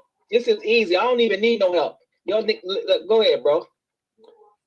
So you think that Floyd's resume is better than Roberto Duran's? I'm not talking that. I thought we talking Thomas Hearns. We can get into that too, but Floyd resume is, he got double the Hall of Famers than Thomas Hearns. He got double the Hall of Famers. And he got more overall resume, period. Because we know he started off at 130. But we're talking about a fight at welterweight. Yeah, we're talking about our welterweight, but we're talking about overall resume. So we're going to talk about overall resume. So Thomas Hearns was up on the cards against Ray Leonard at welterweight. Okay, and that's a good thing. But you don't get. The reason why he lost the fight because he got knocked out. His chin fell. Exactly. But guess what? Guess what's related to your chin? Your IQ and your stamina and your endurance. You got to endure things. I don't know if any of y'all niggas ever got kicked out of school or lost your job. You got to endure through that shit. That's why boxing is the truth game. So how you gonna be winning a fight and then you go down? That's your endurance. And guess what? Hold. Let me finish this. And shout out, rest in peace to Emmanuel Sport. You notice that he always has some built-in excuse about some massage, right? Come on, bro. Come on, bro. It's deeper than that. I got Floyd Mayweather 7 rounds to 4 in a good 7-5, 7 rounds, 7-5, and he might buzz Floyd, but I can think Floyd can drop him. Hold on. Why y'all niggas need help, bro? This is 1-on-1. I don't got no help in here. Why niggas keep jumping in? This 1-on-1 against me and my man. No. I know. Yeah, battle. You battle. No comment. Yeah. Well, listen. They go in 15 rounds. They ain't going no 12 round. They go. I take it 1-on-1 there. Yeah. I know. We can do that after. But Jalik, they go in 15 rounds. Yeah. And like you. So anyway, let fight to the go. Go ahead, fight. Go ahead, fight. So yeah. So. Thomas Hearns, his chin failed him against guys who could punch. And at welterweight, Ray Leonard was a big puncher. There's just no getting around that. Ray Leonard had pop. He had knockout power at welterweight, whereas Floyd Mayweather, that wasn't his thing. That was his thing at the lower weights, but as he moved up in weight, he wasn't trying to bang guys out of there. He was trying to outbox guys. So he wasn't, pretty much looking for the knockout, which, Ray Leonard, well, he was looking for a knockout. So I honestly don't see how, first of all, how tall is Thomas Hearns? 6'1"? Yeah. With a jab? Yeah, 6'1". Yeah. And arguably the hardest punch in the welterweight division history. So if anybody gets knocked out in that fight, it's going to be Floyd Mayweather. And look, at the end of the day, styles make fights. And it does not matter how good you are, certain styles are going to give you problems.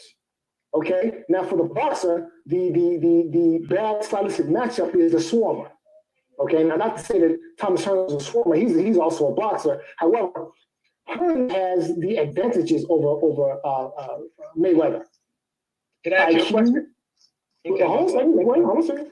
He has IQ. He has IQ. He's got the reach. The power is not even in the same. It's not even in the same solar system in terms of punching power.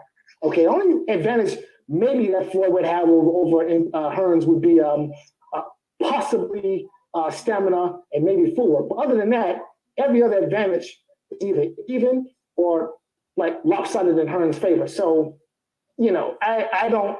Yeah, that Floyd takes an L. Look, let me. Yeah. Shout out to you, my man, Fight Doctor. Shout out to you, Fight Doctor. Thanks for inviting me on. About it. But look, Floyd footwork is better.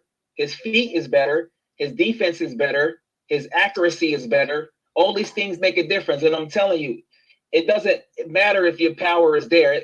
Power means something, but a lot of people get drunk off power. We see this. But if you're hitting a guy over and over, eventually they get frustrated. In addition to that, if you swinging on the air and missing, that puts you in a bad position to be countered once again.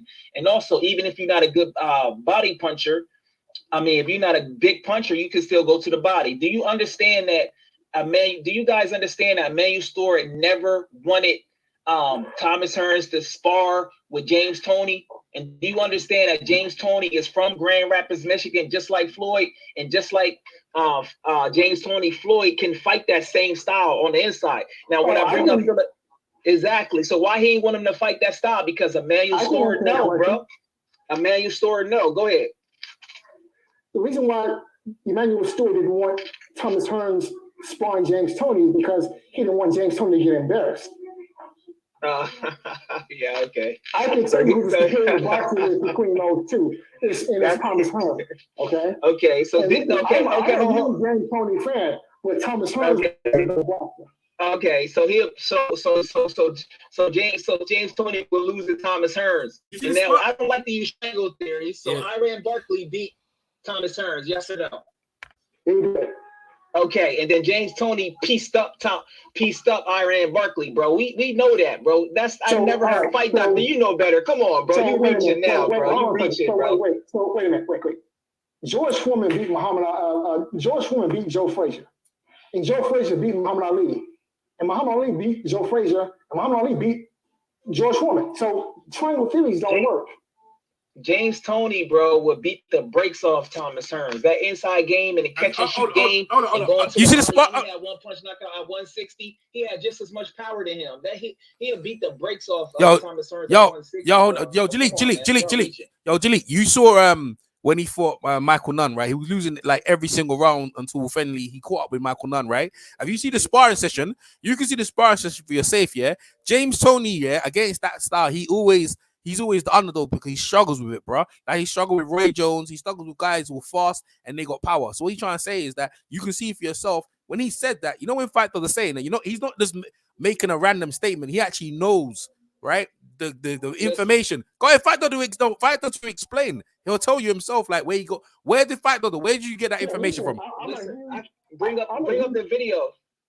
First of all, Michael Nunn is southpaw, so it's a whole different position. No, but you're right. He's about 2 inches taller than Thomas Hearns. He's southpaw, and not only that, if you look at the fight, James Toney did win by knockout. So that's not saying that all fights are tough fights. I'm not saying that it just be, just gonna beat a guy all easy, but he did knock him out. If you look at the fight, I don't know what the judges are at the time of the stoppage. I think it was stopped in about the 10th or 11th round. They're fighting in Iowa, and he done it in his hometown. Go listen to Emmanuel Stewart. He said that he never wanted to spar. He just said he's like, I ain't never want my guy to spar with him. He knows this. They spar all the time. They spar all the time. No, there's loads of sparring footage of men who have them sparring. They spar a lot. They spar quite. James Toney and Hearns, bro. Have you seen the videos? You ain't. I thought it was a one-on-one. Yeah, no, y'all. Yeah, you're right. I should be. I couldn't help myself. You're right. Hey, Fight Doctor. No, but he didn't know. I didn't know. He didn't know. You trying to bank me? No. But yeah, hey, Jilly. No, my man Fight Doctor got his he got his app in his hand. He probably texting you asking for help right now. Nah. Hey, no, Jilly, no. Listen, bro. Hey, whatever, bro. Hey, I'm biased. You right. I'm gonna stay out of it. I'm biased. You right. I'm gonna stay out of it. But I didn't know Jalik didn't know that they got sparring footage of them sparring. But I thought I had that. But I ain't gonna. You're right. I'm biased. I ain't gonna say nothing no more. Go ahead, Fight Doctor. Go ahead. Wrap it up. Hey, wrap it up and then let other people go. Go ahead, Fight Doctor. Wrap it up. Go ahead. All right, so in closing, again, it comes down to the stylistic matchup. And like I said, the guys who gave Floyd the most trouble were swarmers and the guys who had a good jab. All right. If you had a good jab and serviceable defense, you gave Floyd some problems. And I would point to the Miguel Cotto fight. All right. I distinctly remember Floyd having a busted nose in that fight. And Miguel Cotto made it very rough and uncomfortable for Floyd Mayweather. So just imagine what a guy like Thomas Hearns would do. Listen, I love Floyd. I've always been a fan, but he takes an L against Thomas Hearns at welter. And that's I appreciate you going one-on-one. Like I was saying before, Floyd ranges and his ability to make you miss will frustrate Thomas Hearns.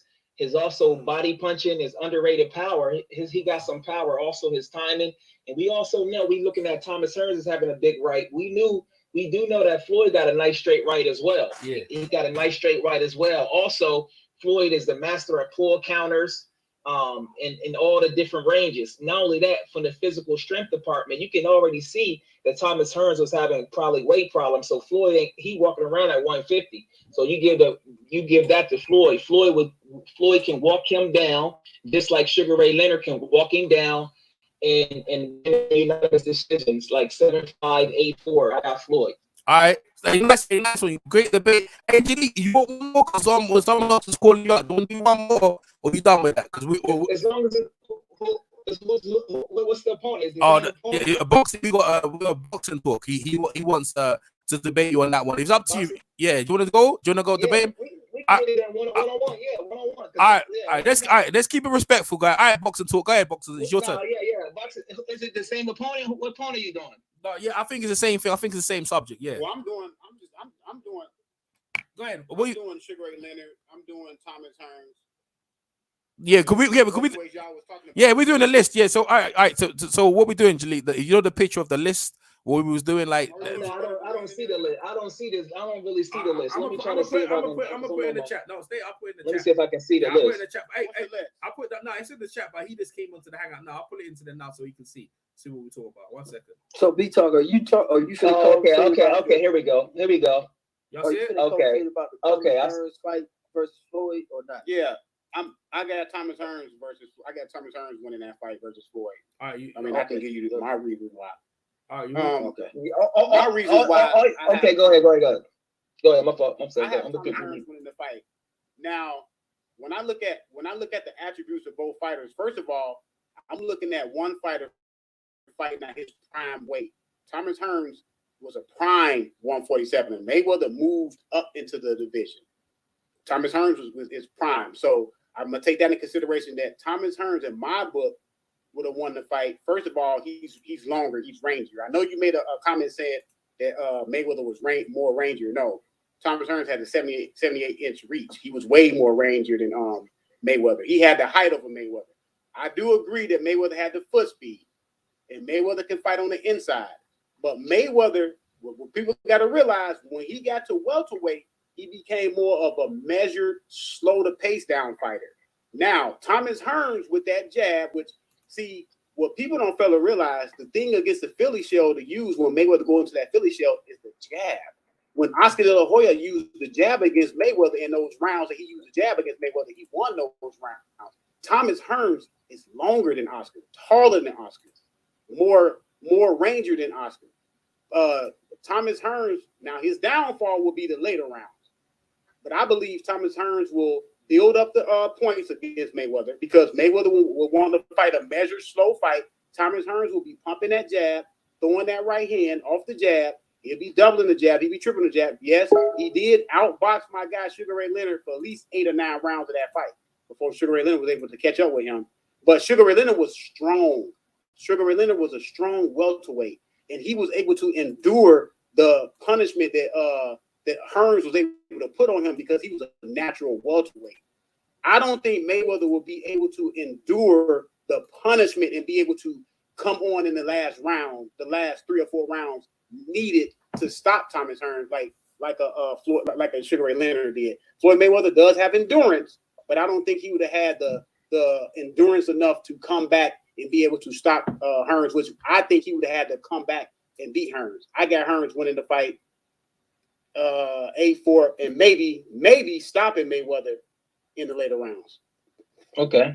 Shout out to you, my man. So you say he gonna beat him with his jab in his right hand, even though Floyd take away at least one of your he takes at least one of your best punches away. So which if you had to say, you think he'd take his jab away, or you gonna take his right hand away? Because he ain't gonna beat him.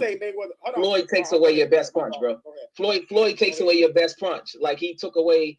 That's what makes him the master. Andre Ward does it. Crawford does.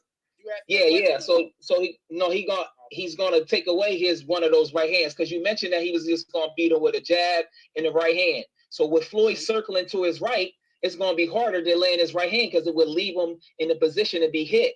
So every time you throw a punch, it leaves you open to one of the best counter punchers in boxing history, which is Floyd Mayweather. Also, when you fight Floyd, like you say, he is at a measured pace because he's smart. He's only going to take the risk that he really, really needs to, because he knows dude is a big puncher. So he's going to come in there, and he's going to come in there real smart. Also, what he could do, he could put traps on Thomas Hearns. Technically, if he wanted to, he can move around the ring similar to what he did. He's not as fast as he was when he fought Chico at 130, but he can move around the ring. One thing Floyd does too, which is actually smart, it's kind of boring in a sense, is he'll tie you up and hit you with a straight, like a little short shot on your, kind of like how Bernard Hopkins do. He'll tie you up, hit you with a shot in the gut. Little things like that makes a difference. So with that being right there, Thomas Hearns, the reason, if Floyd defense wasn't as good as there, then I would say he would win. Like, I think Thomas Hearns would beat Crawford, because Crawford defense isn't as sharp, even though offensively he might got a little bit more power than Floyd. But defense, he gonna walk towards the right. Like I said against Fight Doctor, he gonna walk in towards his right, go to the body and slow Hearns down. Not only that, a lot of times it's not about. First of all, Floyd fought Canelo. Canelo was like 100 and some 60 pounds. He fought Madonna. He used to fighting guys that's way bigger. It's not wrestling. It's all about how you position yourself in the clinch. That's actually a skill. Look at Cuban fighters like Laura and Rick. They don't really actually even know how to clinch. Floyd is actually a master at clinching. So he know how to position himself in a way when they actually fighting up close to be in the best position, even though he might not be physically as strong as that other person. Now, He's also good at playing possum, and with his variety of punches and his pull counters, his straight rights to the body. Did you see Sharpe Mitchell when he switched to southpaw and stopped him with a straight right to the body? I mean, he's actually at the advantage. To him, the taller Hearns is, he actually had a disadvantage, similar to how Tyson was at the advantage, because his defense was so sharp and Tyson was coming in, and they don't got the same style. But go ahead, my man. Okay, so when I say physicality, Thomas Hearns is not a physical welterweight that's going to grab you and hold you. What I'm talking about, the punches. See, when I say physicality, I'm saying when a guy hits you, that slows you down. That when you're getting hit in the boxing ring, every time you take a shot, your endurance level is coming down. Every time you take a shot, that's damage to your body. What I'm saying is this: Mayweather will have to get past the jab first before he can dictate anything. If he can't get past the jab, if he cannot figure out the puzzle and get past Thomas Hearns' jab, that's going to be a problem for Mayweather. First of all, before he even be able to move to his right, try to walk Hearns, he's not going to try to walk Hearns down. The only time Mayweather walks people down is when he sees people are in trouble. He's about to try to finish you. That's the only time Mayweather really walks you down. He's not going to come in there and try to walk Thomas Hearns down. And like I said, hold on. That's one of the bullet points when I say physicality. I don't mean him grabbing on Floyd Mayweather. You don't have to grab on nobody to wear them down. You can wear them down with punches. You can take away their endurance with punches. When you got a great jab the way Thomas Hearns has, in the length of his jab, and another thing with Thomas Hearns' jab, his jab is not a range finder. His jab is meant to hurt you. He messed up Ray Leonard's eye with that jab. He detached his goddamn retina mostly off the goddamn jab, because Sugar Ray Leonard could not get past the jab. It is very difficult when Thomas Hearns go into the boxing mode. We all know Thomas Hearns, the hitman side of Thomas Hearns, when he come out and try to knock you out with how he hit Paulino Cuevas, how he hit him with the right hand. We know that, how he hit Duran with the right hand. But Thomas Hearns was also an excellent boxer. That's what people overlook with Thomas Hearns. Thomas Hearns just was not a power puncher. He was an excellent boxer. He showed it in the Ray Leonard fight. So what I'm saying is this: Mayweather moving up and fighting somebody in their prime weight. I don't even look. You can't even put Canelo and Thomas Hearns in the same weight in the same breath as far as dominating their weight, as far as dominating and being dominant in the weight class. Thomas Hearns was dominant at 147. I don't ever think Canelo was dominant at any weight class, to be honest with you. But like I said, Thomas Hearns has a set of skills that will give Mayweather all the problems in the world. Not only Mayweather, any welterweight in any era at any time, period. Now, you will have to get what we know now. Sugar Ray Leonard, the one showed us if you get to his chin, he has a problem when you get to his chin. But you have to get to his chin. Look what all Sugar Ray Leonard had to go through to get to his chin. So everybody are not going to be able to survive to get to his chin. I don't think Mayweather will be able to get to his chin. I think it will be a good fight. I think coming out, Thomas Hearns will take the earlier rounds. I think Mayweather will have some success in the middle rounds. Once Mayweather figure out how to get past the jab, once Mayweather figure out how to adapt to fighting a long, tall, and rangy fight like that, everybody want to throw out Diego Corrales. Diego Corrales is not Thomas Hearns, not even close. They don't even fight alike. Yes, Diego Corrales was tall for his weight class, but he's not as tall and not as rangy as Thomas Hearns was. So I don't even use that as a template. What I'm saying is this: I got Hearns beating Floyd Mayweather. I mean, that's just how I see it. Now, you always got the hammer because you can always say, well, Mayweather never lost. So when every time you debate Mayweather with somebody, I'm just saying you got the hammer. You can always come back and say, well, Mayweather never lost. That's why I think he could beat Thomas Hearns. Which you will be more correct than me because Thomas Hearns has lost before, right? But I'm not talking about wins and losses. I'm just talking about stylistically. And we all know in boxing, sometimes you could be a great fighter, but you can run into somebody that can give you problems that are not that somebody else may be fairly easy, but you may have problems with that certain fighter. So it's just it's fantasy. It's a fantasy matchup. Yeah, but right. It's fantasy matchup, but I got time. Good. Let me you know what I'm saying? Good debating with you, though. Yeah. So Zab Judah was low key winning the first few rounds, right? And then Floyd started walking him down in the high guard. Zab Judah is not only is he southpaw, he's actually punch harder than Floyd. I ain't saying he got the power of Thomas Hearns, but he hit hard. He was knocking people out. He knocked out, what's Spink's son name? Spink's son, Corey Spink. Knocked him out. He got some good knockdown, right? So Floyd can walk you down. Floyd got the Michael Jordan mentality. Say that again. Man, hold on. Let him make his point real quick. So Zab Judah. I know y'all still talking about this.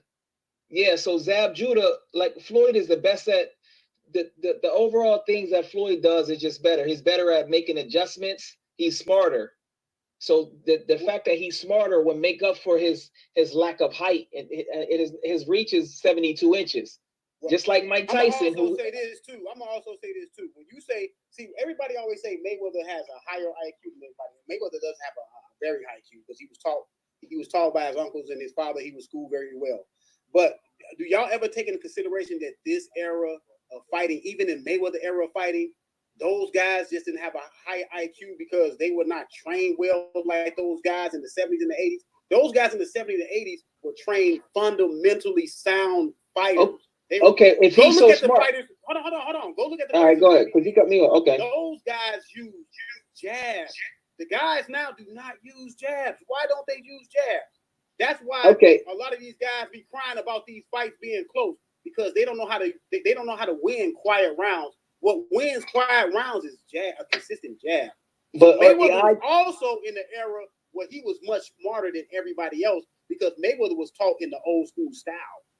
You go ahead, Jimmy. Let me ask you this: if you so smart and you fighting a big puncher and Marvin Hagler, why the fuck you gonna go in there and try to bang with him? That's smart. So if he gonna go in there and try to bang with Marvin Hagler, he gonna go in there and try to bang with Floyd all wild and try to get him out of there. That's I'm being gonna tell you smart. the reason why he So did that- that. I'm gonna tell you the reason Because why that's not smart, bro. That's why he got fucking knocked out. It's not smart either. It's not smart either. But I'm gonna tell you the reason why Thomas Hearns did that. He knew the only chance he had to beat Marvin Hagler is try to catch Marvin Hagler early. So he tried to catch him early, just didn't work out for him. But so he had a chance to win though. He got all these attributes. When he fought Sugar Ray Leonard, he fought Sugar Ray Leonard at a measured boxing pace and was able to outbox Sugar Ray Leonard. That's what he should have done that against Hagler. Hagler went the distance with Duran, but that's why he got knocked out. That's why smarts matter. If you're gonna do that against him, you definitely gonna do that with Floyd. Nah, go ahead. All right, bro. All right, bro. Talking to you though. Other people want to. All right, bro.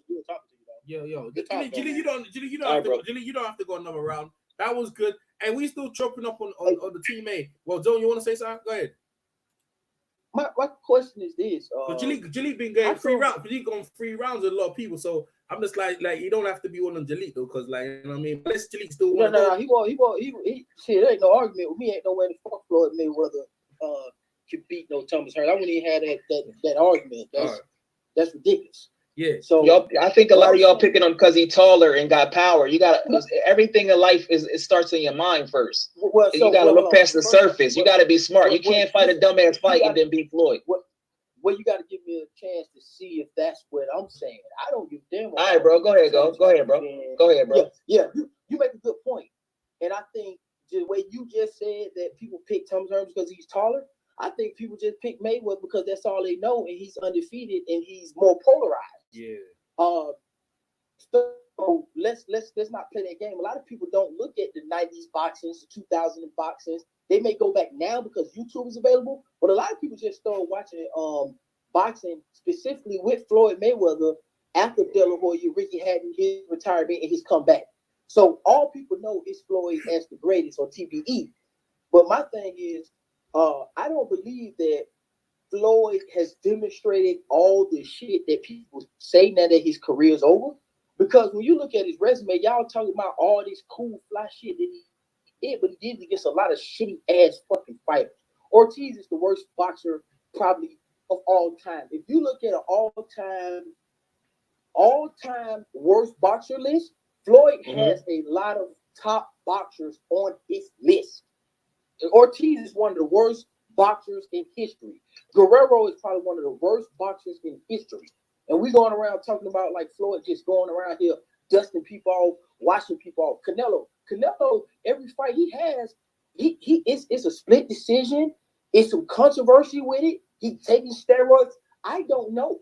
The best fight that I've seen from Floyd that was clean in recent time is the Cotto fight. Personally, I like that. But most of his fights are against who? He never gave you the fights that you wanted when you wanted in the prime. We didn't get to see the Paul Williams. We didn't get to see the Sergio Martinez. We know the controversy with Pacquiao. Nobody want to talk about that shit no more. We didn't get to see the Keith Thurman. We didn't get to see the Kell Brook undisputed fight. We didn't get to see the Sharon Porter fight. We didn't get to see a lot of fights that could have answered a lot of these questions. So for me, I'm not gonna play that game when I didn't see the man fight Sergio Martinez. I didn't see him fight Paul Williams. Okay. So I'm not. There's no way this guy is good and skillful as what people say.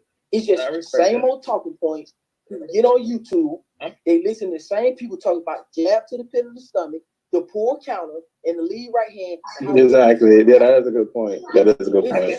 Let's keep it a buck. Hey, Jilly, you don't have to respond. We don't have to respond. We recycling the same fucking arguments over and over again about how smart he is. Smart against who? Robert Guerrero. See, the thing is, I can actually explain the things Floyd does like way better than anybody else. But then again, like I don't want to parrot the same things people say. You know, like he's going to adapt. He's going to lose a couple of rounds. He's going to adapt. You know how all the time. Like I can actually explain why Floyd beat certain people. Like what's a good example? Check it out. Listen, I know that some of you guys are smart. I know that some of you guys know this boxing shit. And I'm not down that you guys can't put together a good argument and package. So I know everybody's skilled. I know everybody can do that. But let's cut the crap here for a minute. Let's really break this shit down since everybody's smart. Robert Guerrero, Ortiz. Let's stop making excuses. Let's stop making up fly shit to say for our channels. Robert Guerrero, Victor Ortiz, Andre Berto. Let's really this thing. I know it hurts. I know we don't really want to talk about it, but his big fight with Oscar De La Hoya was a split fucking decision. It wasn't sensational. His fight against Pacquiao, the motherfucker was. You know, he dominated. He dominated. Pacquiao. He did dominate. But he won, though. But he won. So my man, hold. Let me get my man. So you praise Hearns for fighting a stupid ass fight with Hagler and getting knocked out, and then you criticize Floyd for fighting smart and dominating Pacquiao, who's one of the all-time greats. He got way more Hall of Famers than Hearns. Hearns is a great fighter, but Floyd, you got to give him credit though, bro. So he got more Hall of Famers on his record. And Hearns' biggest win was against a nigga that started off at 135 and Duran. I'm trying to be fair to you because you don't debate about three people, so I don't want to turn this into you again. Because what you saying to me is irrelevant, no disrespect, because I'm not comparing nobody. I ain't worried about nobody else, man, and pockets and all that. I'm talking about Floyd. Exactly, Malik. Jaleel. Within the YouTube boxing community, and people don't know how to stay on subject and hold people accountable. I'm not talking about Jesus, LeBron James, your sister, your brother. I'm talking about what Floyd Mayweather did.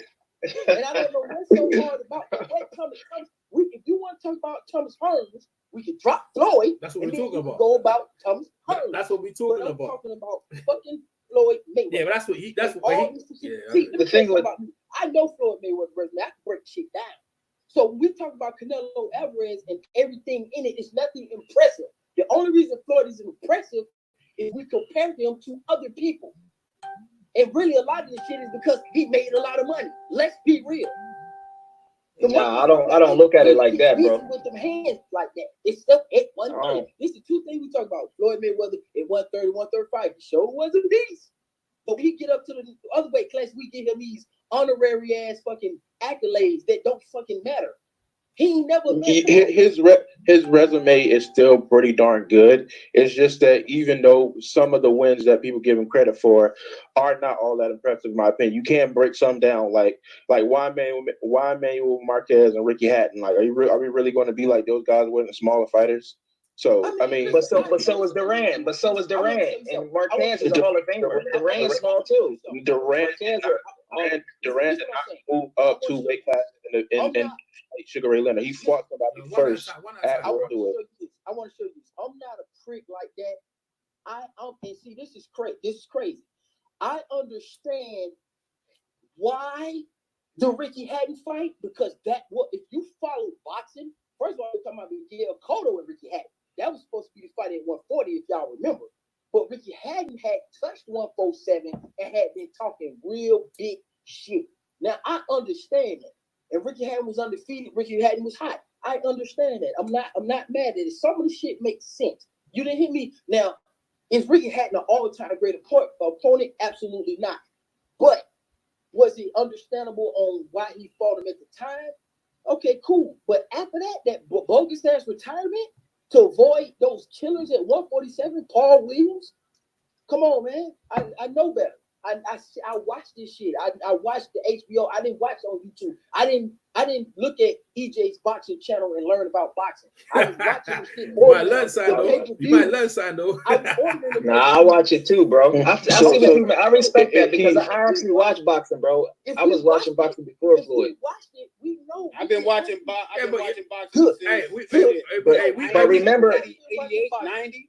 Cool. But remember, everybody been watching. Yo, we ain't gonna agree. Let him burn. We ain't gonna agree because the stuff he's saying like that. We gonna say that we gonna disagree with. So it ain't gonna point. With the point we were talking about the matchup between the team. But don't go ahead, Zone. Finish what you're saying, and we gonna move on. Go ahead. We know the truth. Is what I'm saying. You know your truth. We know you. Coach K. Let me say this, Coach K. You know your truth. Yeah, there you go. There you go. That's right. There you go. Hey, Coach K. Honestly, Coach K, honestly, I think you know the truth. I think you know the truth, but a lot of people don't. A lot of people, real deal, will believe those are the best guys. So I mean, Listen, so can I say something? I said whatever they. Oh, we go Texas. But can I say something too? Go ahead. Well, see, a lot of times it's a nostalgia area. So a lot of times people that grew up in like the 60s, I don't know if y'all watch football, the dude for the Bears, that was the kick returner, they say he was the best running back. So every era, they has a nostalgia. So a lot of times people automatically put the niggas from the 80s just because the niggas was Gale Sayers, yeah, Gale Sayers, that's it, number 40, from Kansas. Exactly. Gale Sayers is nice though. Gale Sayers is nice. Gale Sayers is nice. So what happens is whenever you grow up in the era, it's this thing like, oh, if you grew up in the main 80s era, they automatically pick the niggas just because they went 15 rounds. That's what happens too. So it worked actually both ways. So I get what you're saying though, because a lot of people do that. They'd actually just go off with other people say, I actually watched the fights. I was watching Floyd. I was watching before Floyd. So I get what you're saying on that one. But it works the same way too. A lot of niggas just automatically put something because somebody told them that. They never, somebody told them that. They actually don't look at the actual tape of the actual fights. So I get what you're saying. That's what I'm saying is happening with Floyd. And you don't have to do that with like certain fighters. Like Mike Tyson is Mike Tyson. It's no finessing. We don't have to have these bullshit ass hyper. It's Mike Tyson. We know what he did because he did. Evander Holyfield is one of the greatest. He's fought everybody. He left no stone unturned so we can really assess him. He didn't play games. You know what I'm saying? He got wins, losses, draws, all that shit. Floyd left a lot of this. My bottom line with Floyd, man. And y'all keep pretending that he's the greatest because he beat up Robert Guerrero all y'all want. He left a lot of. No, I'm saying for real. No, but he didn't only beat Robert Guerrero though. You saying like that's it, bro? Like you know there's more than that. No, okay, so we can go there. Okay. No, we don't need to. You was about to finish off. No. Hey, hold up. So you ain't gonna drum in now. Now I'll just bring that point up. Go ahead. No, but you go. Yeah, Jay, I'm about to kick Age Money. No, hold up. No, Battle. It's his group, right? It's his name on the title, bro. You leave him alone. He ain't in there. He cool though. He ain't in there. Yeah, you right. Leave him. Go ahead. So I'm saying, go ahead, so. Each day, go ahead, I know you play devil's advocate a lot. Yeah, you Robert know. Guerrero. Yeah. Robert Guerrero is me saying Robert Guerrero is more tangible than them keep saying Floyd is the most intelligent boxer of all time. You don't know that shit. Yo, but you listen to this. Let me say this, Santo. Let, bro. When people are doing their thing and they're on top of their game, they're gonna get all the accolades. That's the way it goes. They're gonna say intelligent. They're gonna say this. You don't have to agree with it. But the thing is, that when dudes are doing their thing, they gonna say that stuff. They let the guy get his praise. Yeah, because when Ali was doing his thing, he was saying I'm the greatest. All the old timers getting bent out of shape. They go, "What you mean, man? How you better than Joe Louis and the other one?" He's like, "What you mean, man?" And they had the thing where Ali was going, "I'll beat all them old greats, Jack Johnson, Joe." And but you know the thing is, no, but he there was, and then the customer was saying, customer goes, "Yo, customer, you got to realize that's nothing new for every." EJ try to see he play. I'm just saying. No, if you want to, Robert, let's put in context. So Robert, let's talk about this Robert Guerrero guy.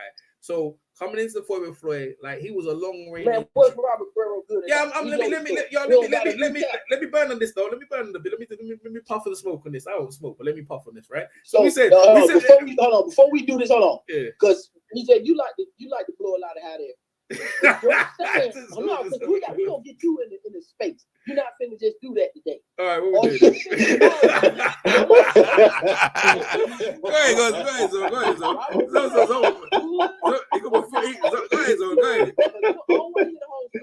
All right. I want to know if you Don't give me fucking funny. Yeah, go ahead, so. What's the question? What's the question? Say again. Don't.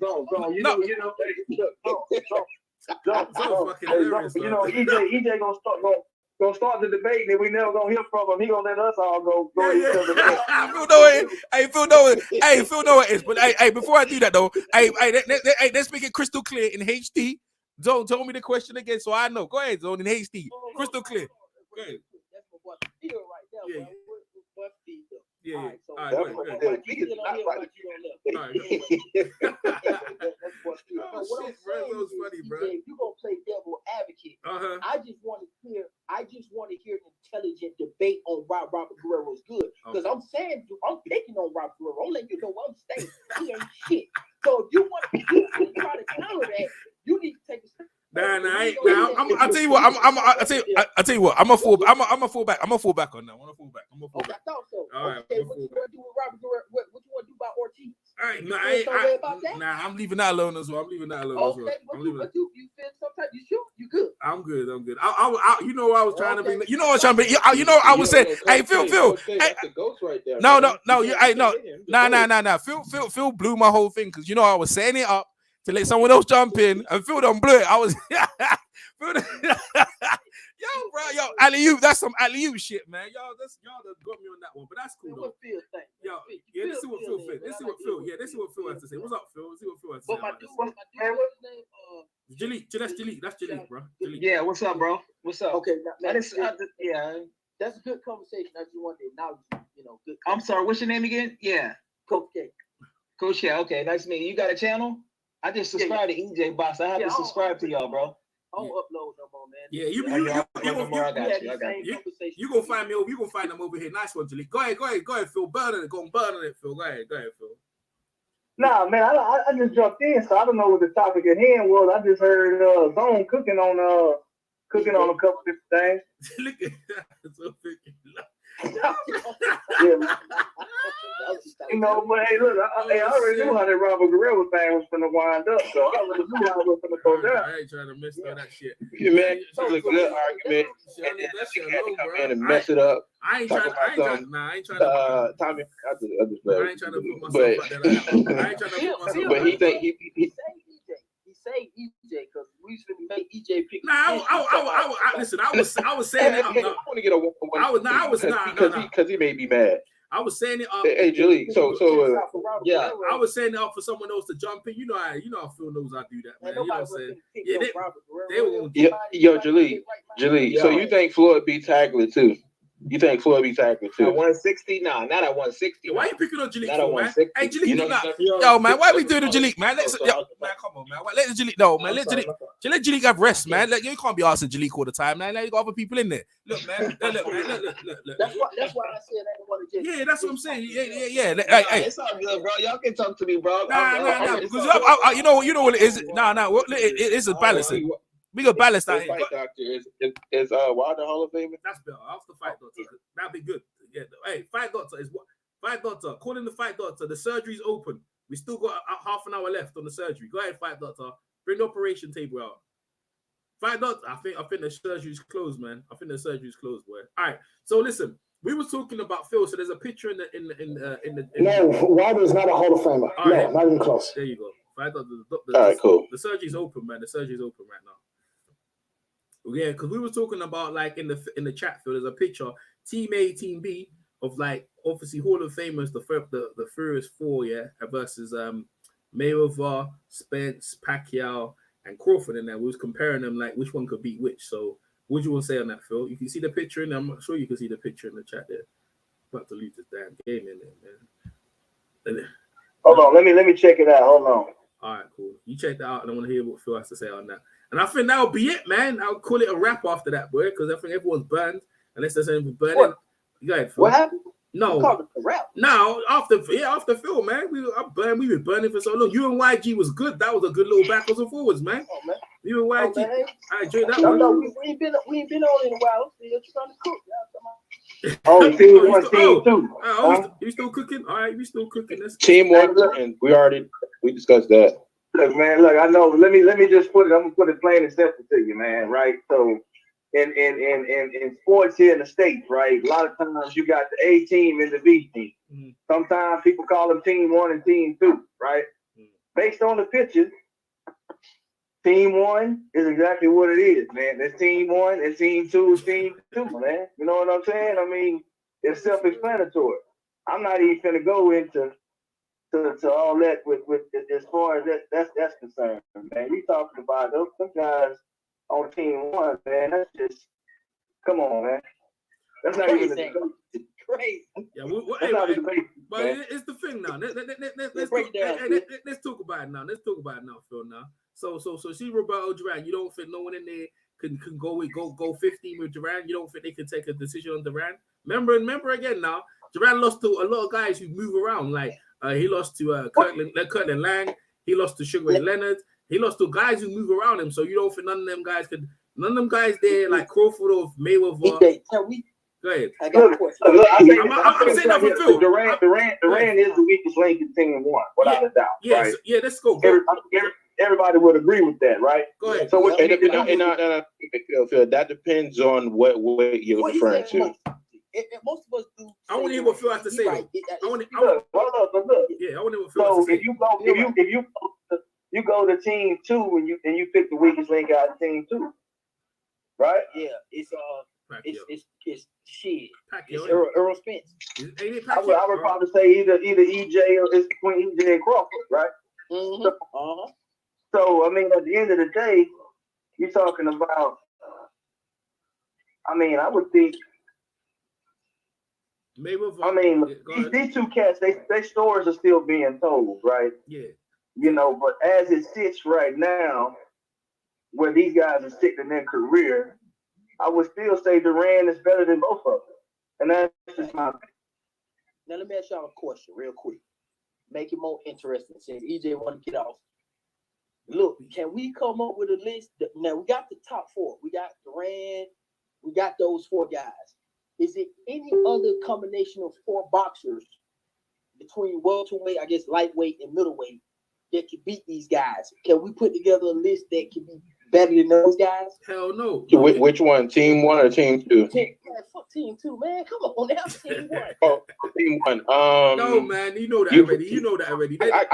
I can name some. I go ahead, Battle. I mean, even if you just put one, even if you put one in there, we can just build. I'll name 4. I'll name 4 just to be interesting. Go ahead, Battle. All right. I'll name Kid Gavilan. I'll name Henry Armstrong. Okay. I'll name Terry Norris, and I'll name Sugar Ray Robinson. Ooh, I like that list. What you got, EJ? Nah, I'm out of it, man. I'm just listening. Go ahead. I'm doing something. That was I'm just listening. No, real talk. Come back to me. I'm listening. Let someone okay, man, we got to crank you up, huh? We got to crank you up. So can be good. You got to instigate. Yo, bro. Let someone else jump in. Go ahead. EJ wait for an argument. Yo, bro. Oh, shit. Oh, man. Anyone else want to jump on that? Nah, man. I like that list, man. I like that list. I mean, what I'm asking is, can we make another, just that list 2, it can't beat list 1. That's what we're saying. We're saying it's because Earl Spence and Terrence Crawford is still boxing, and really Pacquiao is still a little early. But is there any other set of boxers that we could put in there about the same weight class to make it more competitive? On Team 2?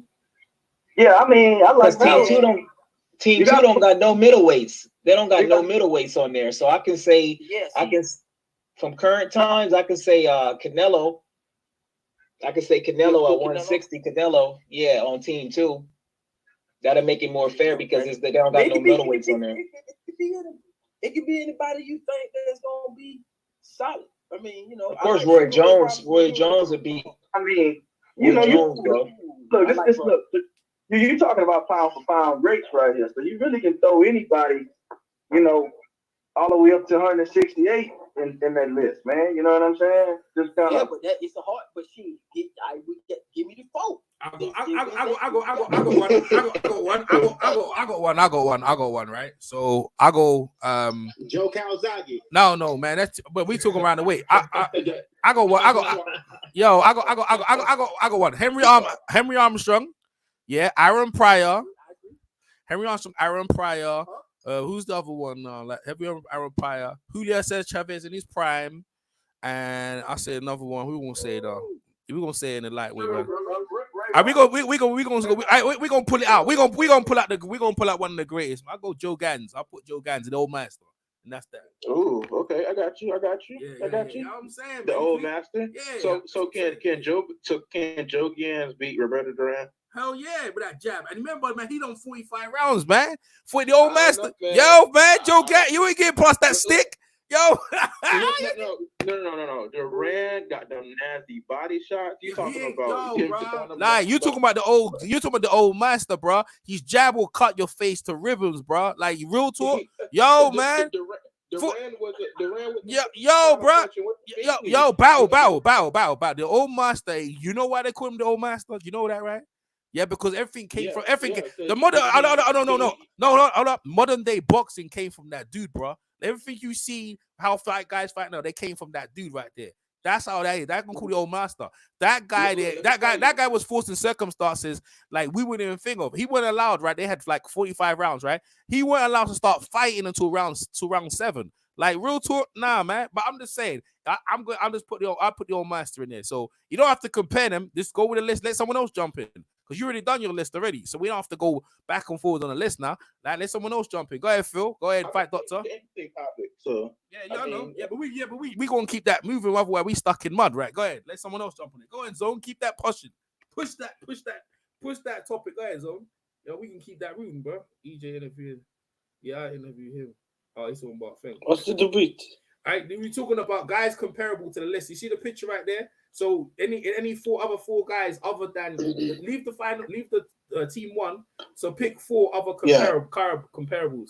In different leader. Yeah. Around that way. Around that way. Tough question. Yeah, because I know you don't know no history, but it's all right. Go ahead. I know you go. I'm just saying you haven't know what it is though. You'd have to go really far back. See, haven't know what it is. Come on, Hammond. Dig into your archive, Hammond. Come on. Because this gonna show the truth is who knows boxing. Right, who knows boxing? Who knows boxing? Who don't know boxing? Go ahead. Wait, let me see. Where is the list gone? I can't see the list. All right, we're gonna move on. We're gonna move on to another guy. Go, Phil. Middleweight. I'd put B-Hop. How many other? 3 more fighters. Yeah, go ahead. Welterweight. Well, do they all have to be the same leader or different? Yeah, the same. Go ahead. All right, I'll put B-Hop. I'll put Roy Jones. He's the guy who moved up and down in weight. I put Sweet Pea because he was around that area as well. Oh man, I was gonna say that shit. That's good. That's 3. Who's the 4th one? Someone who was a bit like that. That's a good one, Hamid, man. That's a good. I don't know. That's the 4th one I had to pick. You gotta get one, Hamid. I'm trying to think who's. Your brains, come on. I put Shane Mosley. All right, what? Shane Mosley. All right. We're moving on. Go ahead, Phil. Actually, disrespect for Floyd Mayweather. Yeah. Well, who you got there? Who you got the other one? Who you got then? It's gonna be hard for me to do the same era though, man. Like I ain't gonna lie to you. Nah, you don't have to be same era. You don't have to be same era. Like you know what I'm saying. Okay, look, I tell you what. Then I'm gonna go Pryor, Robinson,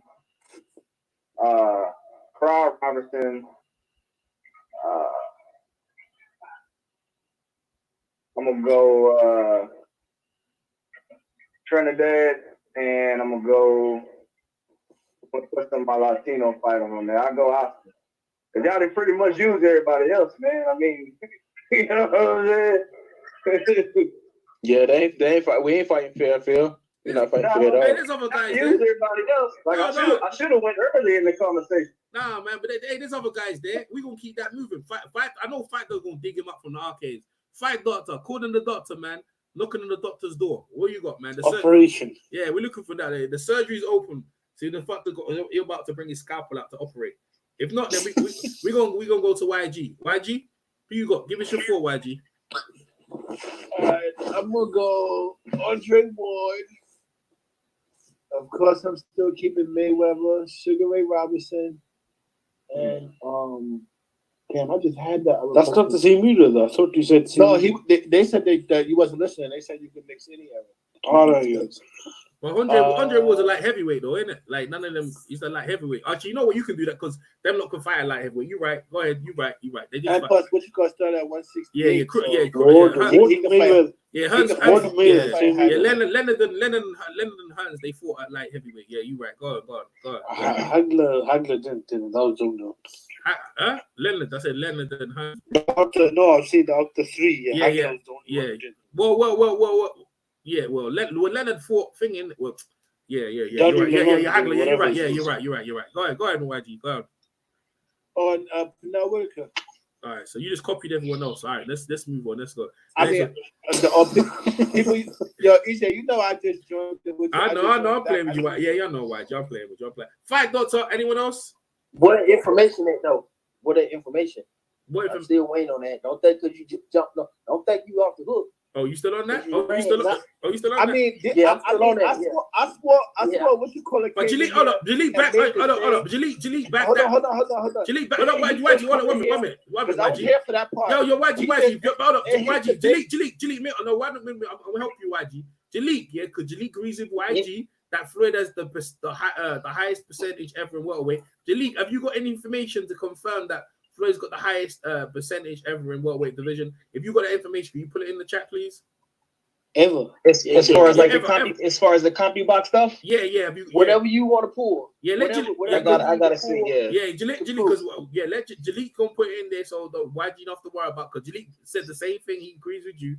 So you know what I'm saying, Jalik. If you can find the information to prove. Let me see if I can find it real quick. Yeah. All right, there you go. Put that in the chat, and then we can just chop off on that one. So YG. But see, remember, EJ. Yeah. I didn't have a debate with him. The other two guys. I needed to say for this thing. I did. No. He Also, remember, he came in and said the same thing I said after I said it. And he didn't hear me say that. So I'm assuming Jalik, when you went with Team 2? No. Okay. I just put it in there. He favored. I just put it in there. This is. He fought Mayweather to beat Sugar Ray Leonard and Tommy Hearns. No, Jalik put Hearns. Jalik put. Hold on, Phil. When I talk about Floyd outside the ring is another fighter. I'm not talking about how he is. He be doing some fucked up shit outside the ring. Hold on. Inside of the ring, you gotta give him his credit. Hold on. Yo, to be clear, Jalik picked Floyd Mayweather to compete against Hearns and beat him. That's what Jalik did. But we gone past that now. What we're talking about right now is Zone is talking to YG to bring information about the Box Cup. So like we will stick on that. I just put it in there. All right. So Zone is in the chat. Now YG.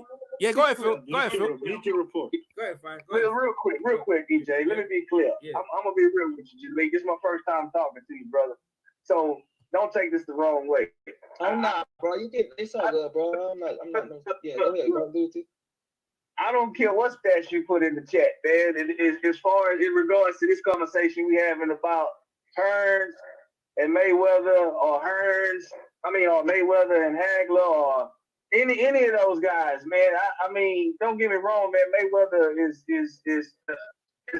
great. You know what I'm saying? But you know, man, when you talk about these guys, man, like a lot of people just pick Hearns because he's tall and got power. That's like saying that. Yeah, all those guys. That's how they do it. Floyd Reach is longer than Mike Tyson.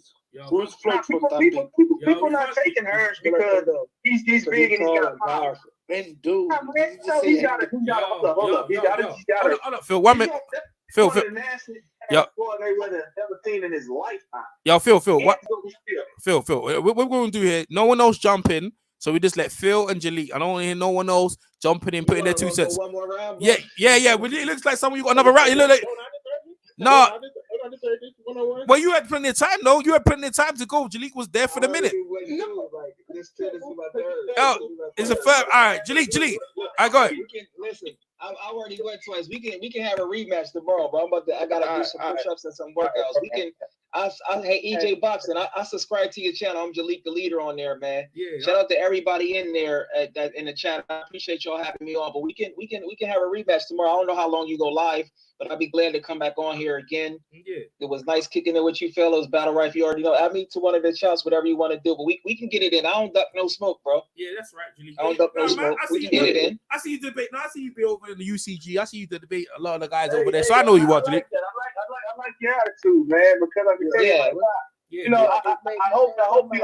Hey, look, I hope you stay confident, and I hope you keep coming back because they're gonna take some L's coming over here. Okay. But let me before I go, bro. I'm telling you, if you gonna talk about how tall he is, you better go watch some tapes, bro. If you're gonna talk about how tall he is and power, you gotta realize we live in a mental world. So at boxing is 90% mental. So that's all I'm gonna tell you. Boxing is 90% mental. And just like Larry Bird, listen, ho. Just like Larry Bird was dominating these black dudes that was way more athletic. You can't come. You're gonna have to go look at some tape, bro. But I'll rematch you whenever, tomorrow, whatever, bro. Jimmy, right here, and I'm gonna leave you with this, brother. Don't worry about what I'm gonna say, and I'm not gonna worry about what you gonna say. We're gonna let the people. Yeah, just debate. Don't worry about what he gonna say. You can't. I'm just giving them. All right, it's all good, bro. Nice one. Hey, nice one, Jalik. Hey, nice one, Jalik. You can listen into the live, Jalik, if you want to bounce. That's cool. Jalik done. He done some good rounds though. Jalik done some good rounds for the first time. Like I ain't gonna lie, he done goes rounds against the Fight Doctor and he went and boxing tour. But Battle at the time, if you weren't that small, you should have just said, "Yo, I wanted to go." But look, EJ, you said like 3 different. Yeah, but he was tired though. He went rounds though. Now you're right. You said that. No, but he would. But I'm just saying you could have said no, EJ. I want to go. You could, but anyway. You debate Jalik all the time though, bro. Come on now. You know Jalik is. I don't debate Jalik. You know who he is though. I know who he is because I'm biased. That's what I'm biased for like a year or two. Well, Battle. I tell you what, Battle. Yeah, we can change up now because YG. See, I'll give you YG, right? If YG wants to do that one, we can talk about the Lomachenko. Now I'm just saying, how Don King out here. We could we could do that one. We could do that one. Yeah, go ahead. Lomachenko still has to get past Lopez first. So like that's Lopez. That's his. I agree. That's the fight that he really don't want no smoke in. So yeah, like I agree. He kind of doesn't, but but I still think he beats Devin Haney. You still think he beats Devin Haney? You still think he beats Devin Haney?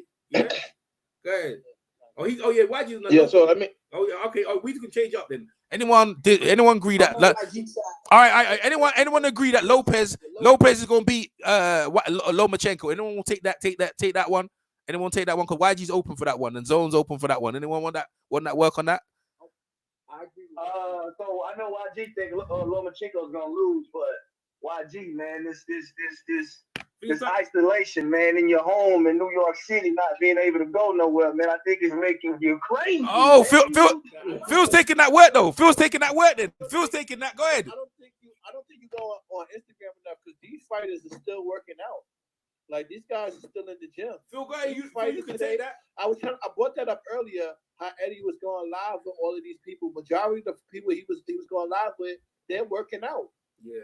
If anything, YG, it should be more in the favor. It should, if anything, YG, it should be more in the favor of Lomachenko. Even though I don't like what he did, he should have took the fight way sooner. Teofimo was complaining about weight, and he's complaining about how he's been able to work out. He hasn't said he said that his camp wasn't the same. So if anything, it's in Lomachenko's favor now because he's been complaining about the weight and everything. Yeah, I mean, until you realize that Lomachenko is about to get another year older.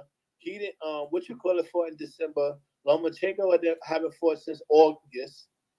So by the time they fight, it'll be a year since Lomachenko fought.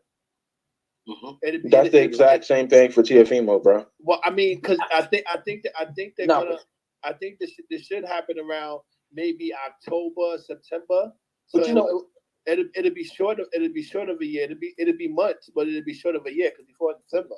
Yeah, but Lomachenko need to stay. But YG got a good point. Lomachenko's skill set, he got to be a little bit more active with his skill set. Mm-hmm. Yeah, I agree. He gonna get his ass. Someone's gonna pin his ass up. So, honestly, I think Teofimo has a good chance to knock him out, but he's too like stuck in the ground sometimes. Like he has like in a sense kind of rigid foot movement, and I don't know if sometimes he can turn that corner before Loma can. Like if you're talking about the people who beat Loma, I mean, yeah, they were longer and taller. I mean, well, they gave Loma the best word. They were longer and taller, but I think he's too stuck in the mud. I think he's going to be able to step around that shoulder that he likes to hold up in the air all the time. So, I mean, Linares knocked him down with a pulled right hand, a counter right hand punch, and just started his last knockout with the same punch. So it's like in my opinion, Lomachenko, he's not a Henry Armstrong, he's not a Sean Porter. I think he should fight to his strength. He should not be trying to move. He should not be trying to move so much forward against these guys so quickly because they're so big. I really feel like he should fight this fight in an even pace. He tries to like really, outwork guys when he doesn't. When his style is not tailored to using much force, much physical, like Sean Porter or somebody like Aaron Pryor. Like they don't. He doesn't do that. So I think the issue with that is that even though Lopez is the challenger, Lomachenko still has to come out in the first round and set the tone. So with that being said, there's still a chance of him getting caught. And loves to pull the left hook right hand, and the southpaw. Those are the best two punches. So you do the math. Yeah, he's gonna have a hard time the first couple of rounds because he's gonna have a really tough time with Teofimo. I just know it. I think he can win, but I think he's gonna have a really tough time. He's way longer and he hits really hard. And in his last few fights, he's shown that almost every single time that he struggled in the very beginning of the rounds, like Jose Pedraza, Luke Campbell, and Linares. So. And to the weight thing, when he started kicking the weight, he started only kicking that really at a loud volume when Lomachenko pulled out at April 30th. Because Lomachenko actually pushed the fight back before we even had the coronavirus. Like he pushed the first date back from before that because they were supposed to fight in Brooklyn. He didn't want to fight in Brooklyn and saying he wasn't going to get a fair shake. And then they moved the site to the Garden. Yo, you guys are carrying on, but hey, the stats, hey Zone, Coach K, the stats are in the chat for you and YG to chop it up. I'm just saying, you know what I'm saying? Like, it says in there, I think I pressed the link. It says the Floyd Mayweather's got the best of all time copy box, but let's bear in mind the copy box only started in the late 80s. I think they started it. They didn't start like. I mean, that definitely is true, but yeah. I mean, it's not like Mayweather was boxing before that. So no, but like, yeah, but even then, you look at Sugar Ray Robinson, who fought over 100 times and knocked out most of his competition. You think copy box would be way lower for Sugar Ray Robinson? I mean, but in those fights, everyone, it's not a bunch of fights that you can see. No, but he was getting touched in those fights. No, but actually, if you look at most of his fights where he is getting touched, it's only against very certain fighters. But you don't. And you talk about. And you talk about you didn't see him in his prime and welterweight. You didn't see him in his prime welterweight. So listen to this, right? So what he can see, Jay. I'm saying related to what he can see. No, but related to what he can see. Most of the time when he was getting touched up, it gets very. No, you're right. But listen to this, right? Listen to this. So Coach K was talking about when Mayweather was fighting the competition. He didn't really rate the competition, so he didn't really rate his stats. So why'd you go? What you mean he got the best high rated connect rate of landing? So that's where they were left off, and they were just up debate. And he goes, "Show me something." So the stats are in the chat. We can chop you up on that and where you guys left off because you guys were going in. It was a good little cracking debate on where you feel about the connect. Coach K, you want to take up from there or you want to leave that?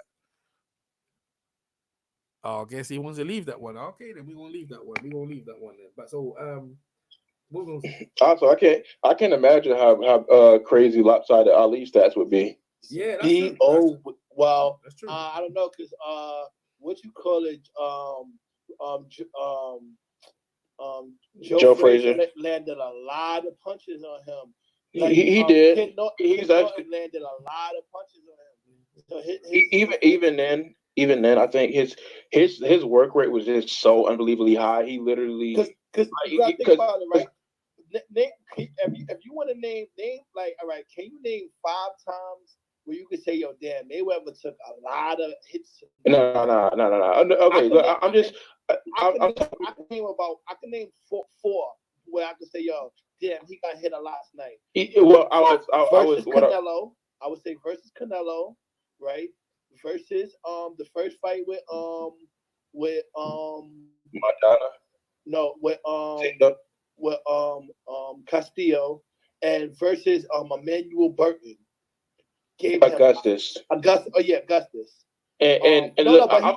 He changed his name. His name was Burton before, but it is Augustus. Yeah. But he got hit a lot of times in that fight. Those are the fights where I say, and the Madonna fight, you could say Madonna hit him on the top of the head a lot. You know what I mean? But he got hit a lot in that fight, but it's not as much as those other fights. Hey, what I was trying to say, I was trying to say, which one you said he got hit a lot in? I said he got hit a lot in the Miguel Cotto, the first Castillo fight, okay, and Emmanuel Augustus. Or yeah, it's Augustus. Yes. Yeah. That was and I was trying to point to like as far as his offense, like get what I'm saying, because maybe he won't be the top plus minus. He'll be one of the top, but he landed so much on his one because, like, I think Box. I think the record for the most jabs landed in a fight was Jose Luis Lopez versus Ike Corte, and he landed like over 400 or 500 jabs in that fight alone. Well, Ali did that on the regular. Did you see his fight with George Chuvalo? Like that was a regular thing for him. So I'm saying, like, if CompuBox is out there, because it's weird though, because I think CompuBox has Joe Frazier as the highest body puncher of all time, like the highest connect percentage, even though it don't have any really CompuBox for Ali. I don't know, but I think if CompuBox was out, then Ali, he would be on the top. He would be at the one of the tops on the list. That goes to the point of what EJ was saying earlier, how they slight Ali and don't give him the recognition that he deserves. They gave like Duran the fight in the 70s, man. You brought it back to that because you're saying they have Joe Frazier's body punches stats, but they don't have Ali stats at all. Yeah, which is a crime within itself. Yeah, it is. And they like I said. Yeah, so why people send me that was gonna be my biggest point. It's not reliable. So why would you use that for an argument about? Because it's not reliable for somebody that was fighting in the 70s. What you call it? And again, it's a guide. It's not everything. It's a guide. It's not reliable because it started in '83. You don't have the collective whole. So I don't know. See, he might not be ranked at a certain position if we had Ali's count in there. But when we was talking about. Hold on. Time out. When we was talking about welterweights, it just so happened in that CompuBox thing that he put up, the one that I originally looked up, it was more of welterweight, but he put the whole enchilada in there and they added the heavyweights too. But when we was talking earlier, we were talking about the lighter weight guys, because that's what you really was saying about output, because everybody knows that the lighter guys, they hold on, which one? You just the heavyweight. Hold on, you flip flop. You just hold on. How I flip flop? Yeah, hold on, because you went from percentages because that was wrong. No. I went to percentage. Hold on. We can go back to that again, right? Because you was talking about output, right?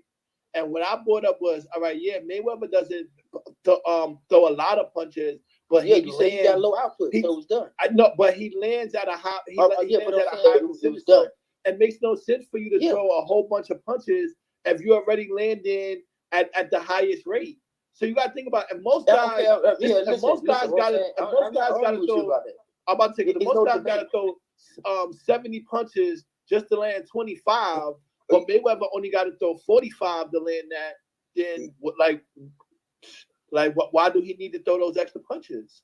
Man, what I'm saying is you proving your own point. You already established that you know that he got a low output. I'm like, I said that, and you agree. You trying to explain to me why you think he has a low output or why he do have a low output. I don't care nothing about that, because I mean, we know why he's defensively first. We know why he doesn't throw a whole bunch of punches. The more punches you throw, the better chance you have to get cracked. Ain't no we. You explain it for yourself. Because me, fight doctor. What I'm saying Floyd is you explain it for your. You explain it for yourself. I'm like, okay. All right. Well, me myself and I know. I said my point was that the man has a low output. Okay, that's a problem when you fighting Thomas Hearns and Sugar Ray Leonard. And I said the problem with looking at percentages because you don't have everybody's percentages. So I don't know what I can't take that as true or even real data because I don't have everybody's. But it's still everybody's. That's just common sense. Because I don't know. Might be in the top 60. Right. If he because he could be in the top, he could be the 60th guy with these numbers if everybody's would have been taken into account. There's so many boxers that have missing CompuBox numbers that are great. We don't know. I don't know, man. That's what I'm trying to tell I you. mean, obviously, but I mean, of what you've seen, like, basically, that's what I should say. Of what you've seen, not long before or the history, but of what you've seen, he has the highest. So that's the easier way for me to say. Highest what? What you mean? What I seen? Connect percentage of what you've seen during your time. Since you've been on God's green earth, there's nobody that landed at a higher connected percentage than Floyd Mayweather. That's what I'm saying. Oh, you said okay. Are you talking about no? Are you talking about connect the highest and not get hit, or just connect the highest? Because there's a lot more. He said connect percentage, not because his point. I mean, I mean that he's at top of that too, because obviously we know that he's ranked at one of the highest defensive fighters too. So as for people like Hearns, who on numerous times people walked him into their game plan, and he didn't even fight the fight that he was supposed to fight. Like when I go back and look at him fight Hagler, like how y'all bringing up he's a better jabber and all of this stuff. He could have walked Hagler into a boxing contest, because we've already seen that Sugar Ray Leonard did that and basically almost made him quit too by keep moving around. So if Sugar Ray Leonard made, when Hagler was talking about the fight, he said, "Man, I basically didn't even want to fight. I'm not chasing him around and all of that. I'm not doing that." What's your argument for the percentage though? My argument is that Mayweather makes people fight his fight. Basically, like whatever percentage that you're saying. What are you saying about percentage? That's what everybody want to know. All right, what I'm saying about percentage is when a guy fight Mayweather, his punch percentage goes down. That's what I'm saying. So whatever percentage go down, whoever fights Mayweather, their percentage goes down. Say somebody. Whoever you want to pick. Whoever you want to pick. Who? I'm asking you. Your imaginary person? Who? Give me the person. Damn. All right, I'll give you the person. Basically, come on, man. I give you. Wasn't we talking about Hearns? I'm saying if Hearns fight him. Man, pick somebody who Floyd. Hearns. I'm talking about Hearns. We were talking about Hearns. He never fought Hearns. So how you gonna show me that? What I'm saying is you not understand. You not understand what I'm saying. Show me what you listen. Oh, you saying show you examples? This what your claim is. You said that he has a high connect percentage, and I said, okay, cool. On who? And you said Thomas Hearns. No. I said whoever fights him, they connect percentage goes down.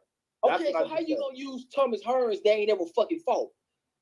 That's what I'm saying. How you gonna No, because basically what I was trying to say, basically how we was talking about the what you call it. You were saying who? I'm saying if Thomas Hearns would fight him, his connect percentage would go down. That's what I'm saying. Mayweather, let me ask you something.